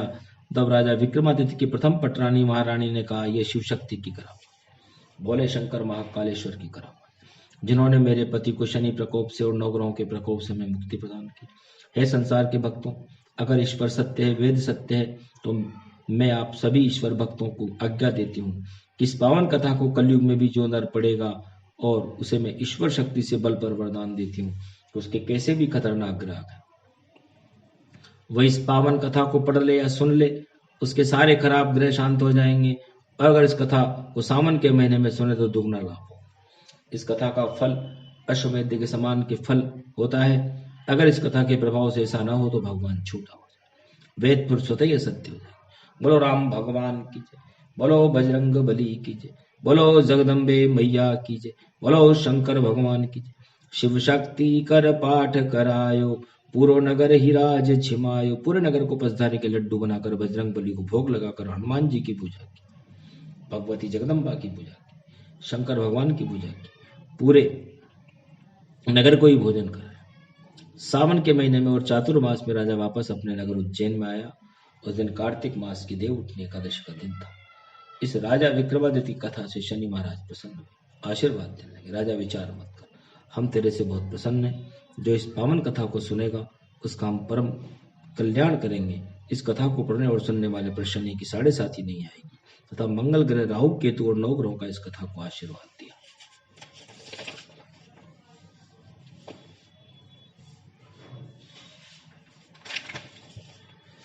तभी अचानक राजा विक्रमादित्य क्या भगवान शंकर और ब्रह्मा विष्णु प्रकट हुए। तीनों देव एक साथ कहने लगे, हमारी समाधि में लगने से तुझे थोड़ा कष्ट हुआ राजा, इसमें थोड़ी गलती हमारे से भी हुई, लेकिन क्या करें, विधि संयोग था, तेरा परीक्षण होना था, क्योंकि परीक्षा हर भक्त की होती। चिंता मत कर, हम तुझे वरदान देते हैं, जाओ, हम तुम्हें इस संसार में अभय करते हैं। जब तक चांद सूरज रहेगा, विक्रमादित्य की पावन कथा संसार में भक्तों का कल्याण करती रहेगी।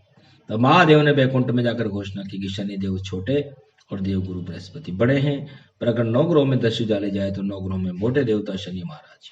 इसे जाओ, तुम्हारी शान बानान बनी रहेगी, जहाँ भक्ति होगी वहां तुम्हारी मर्यादा बनी रहेगी। बोलो जगदम्बे मैया की जय, बोलो बजरंग बली की जय, बोलो राधा गोविंद की जय, बोलो सनातन धर्म की जय।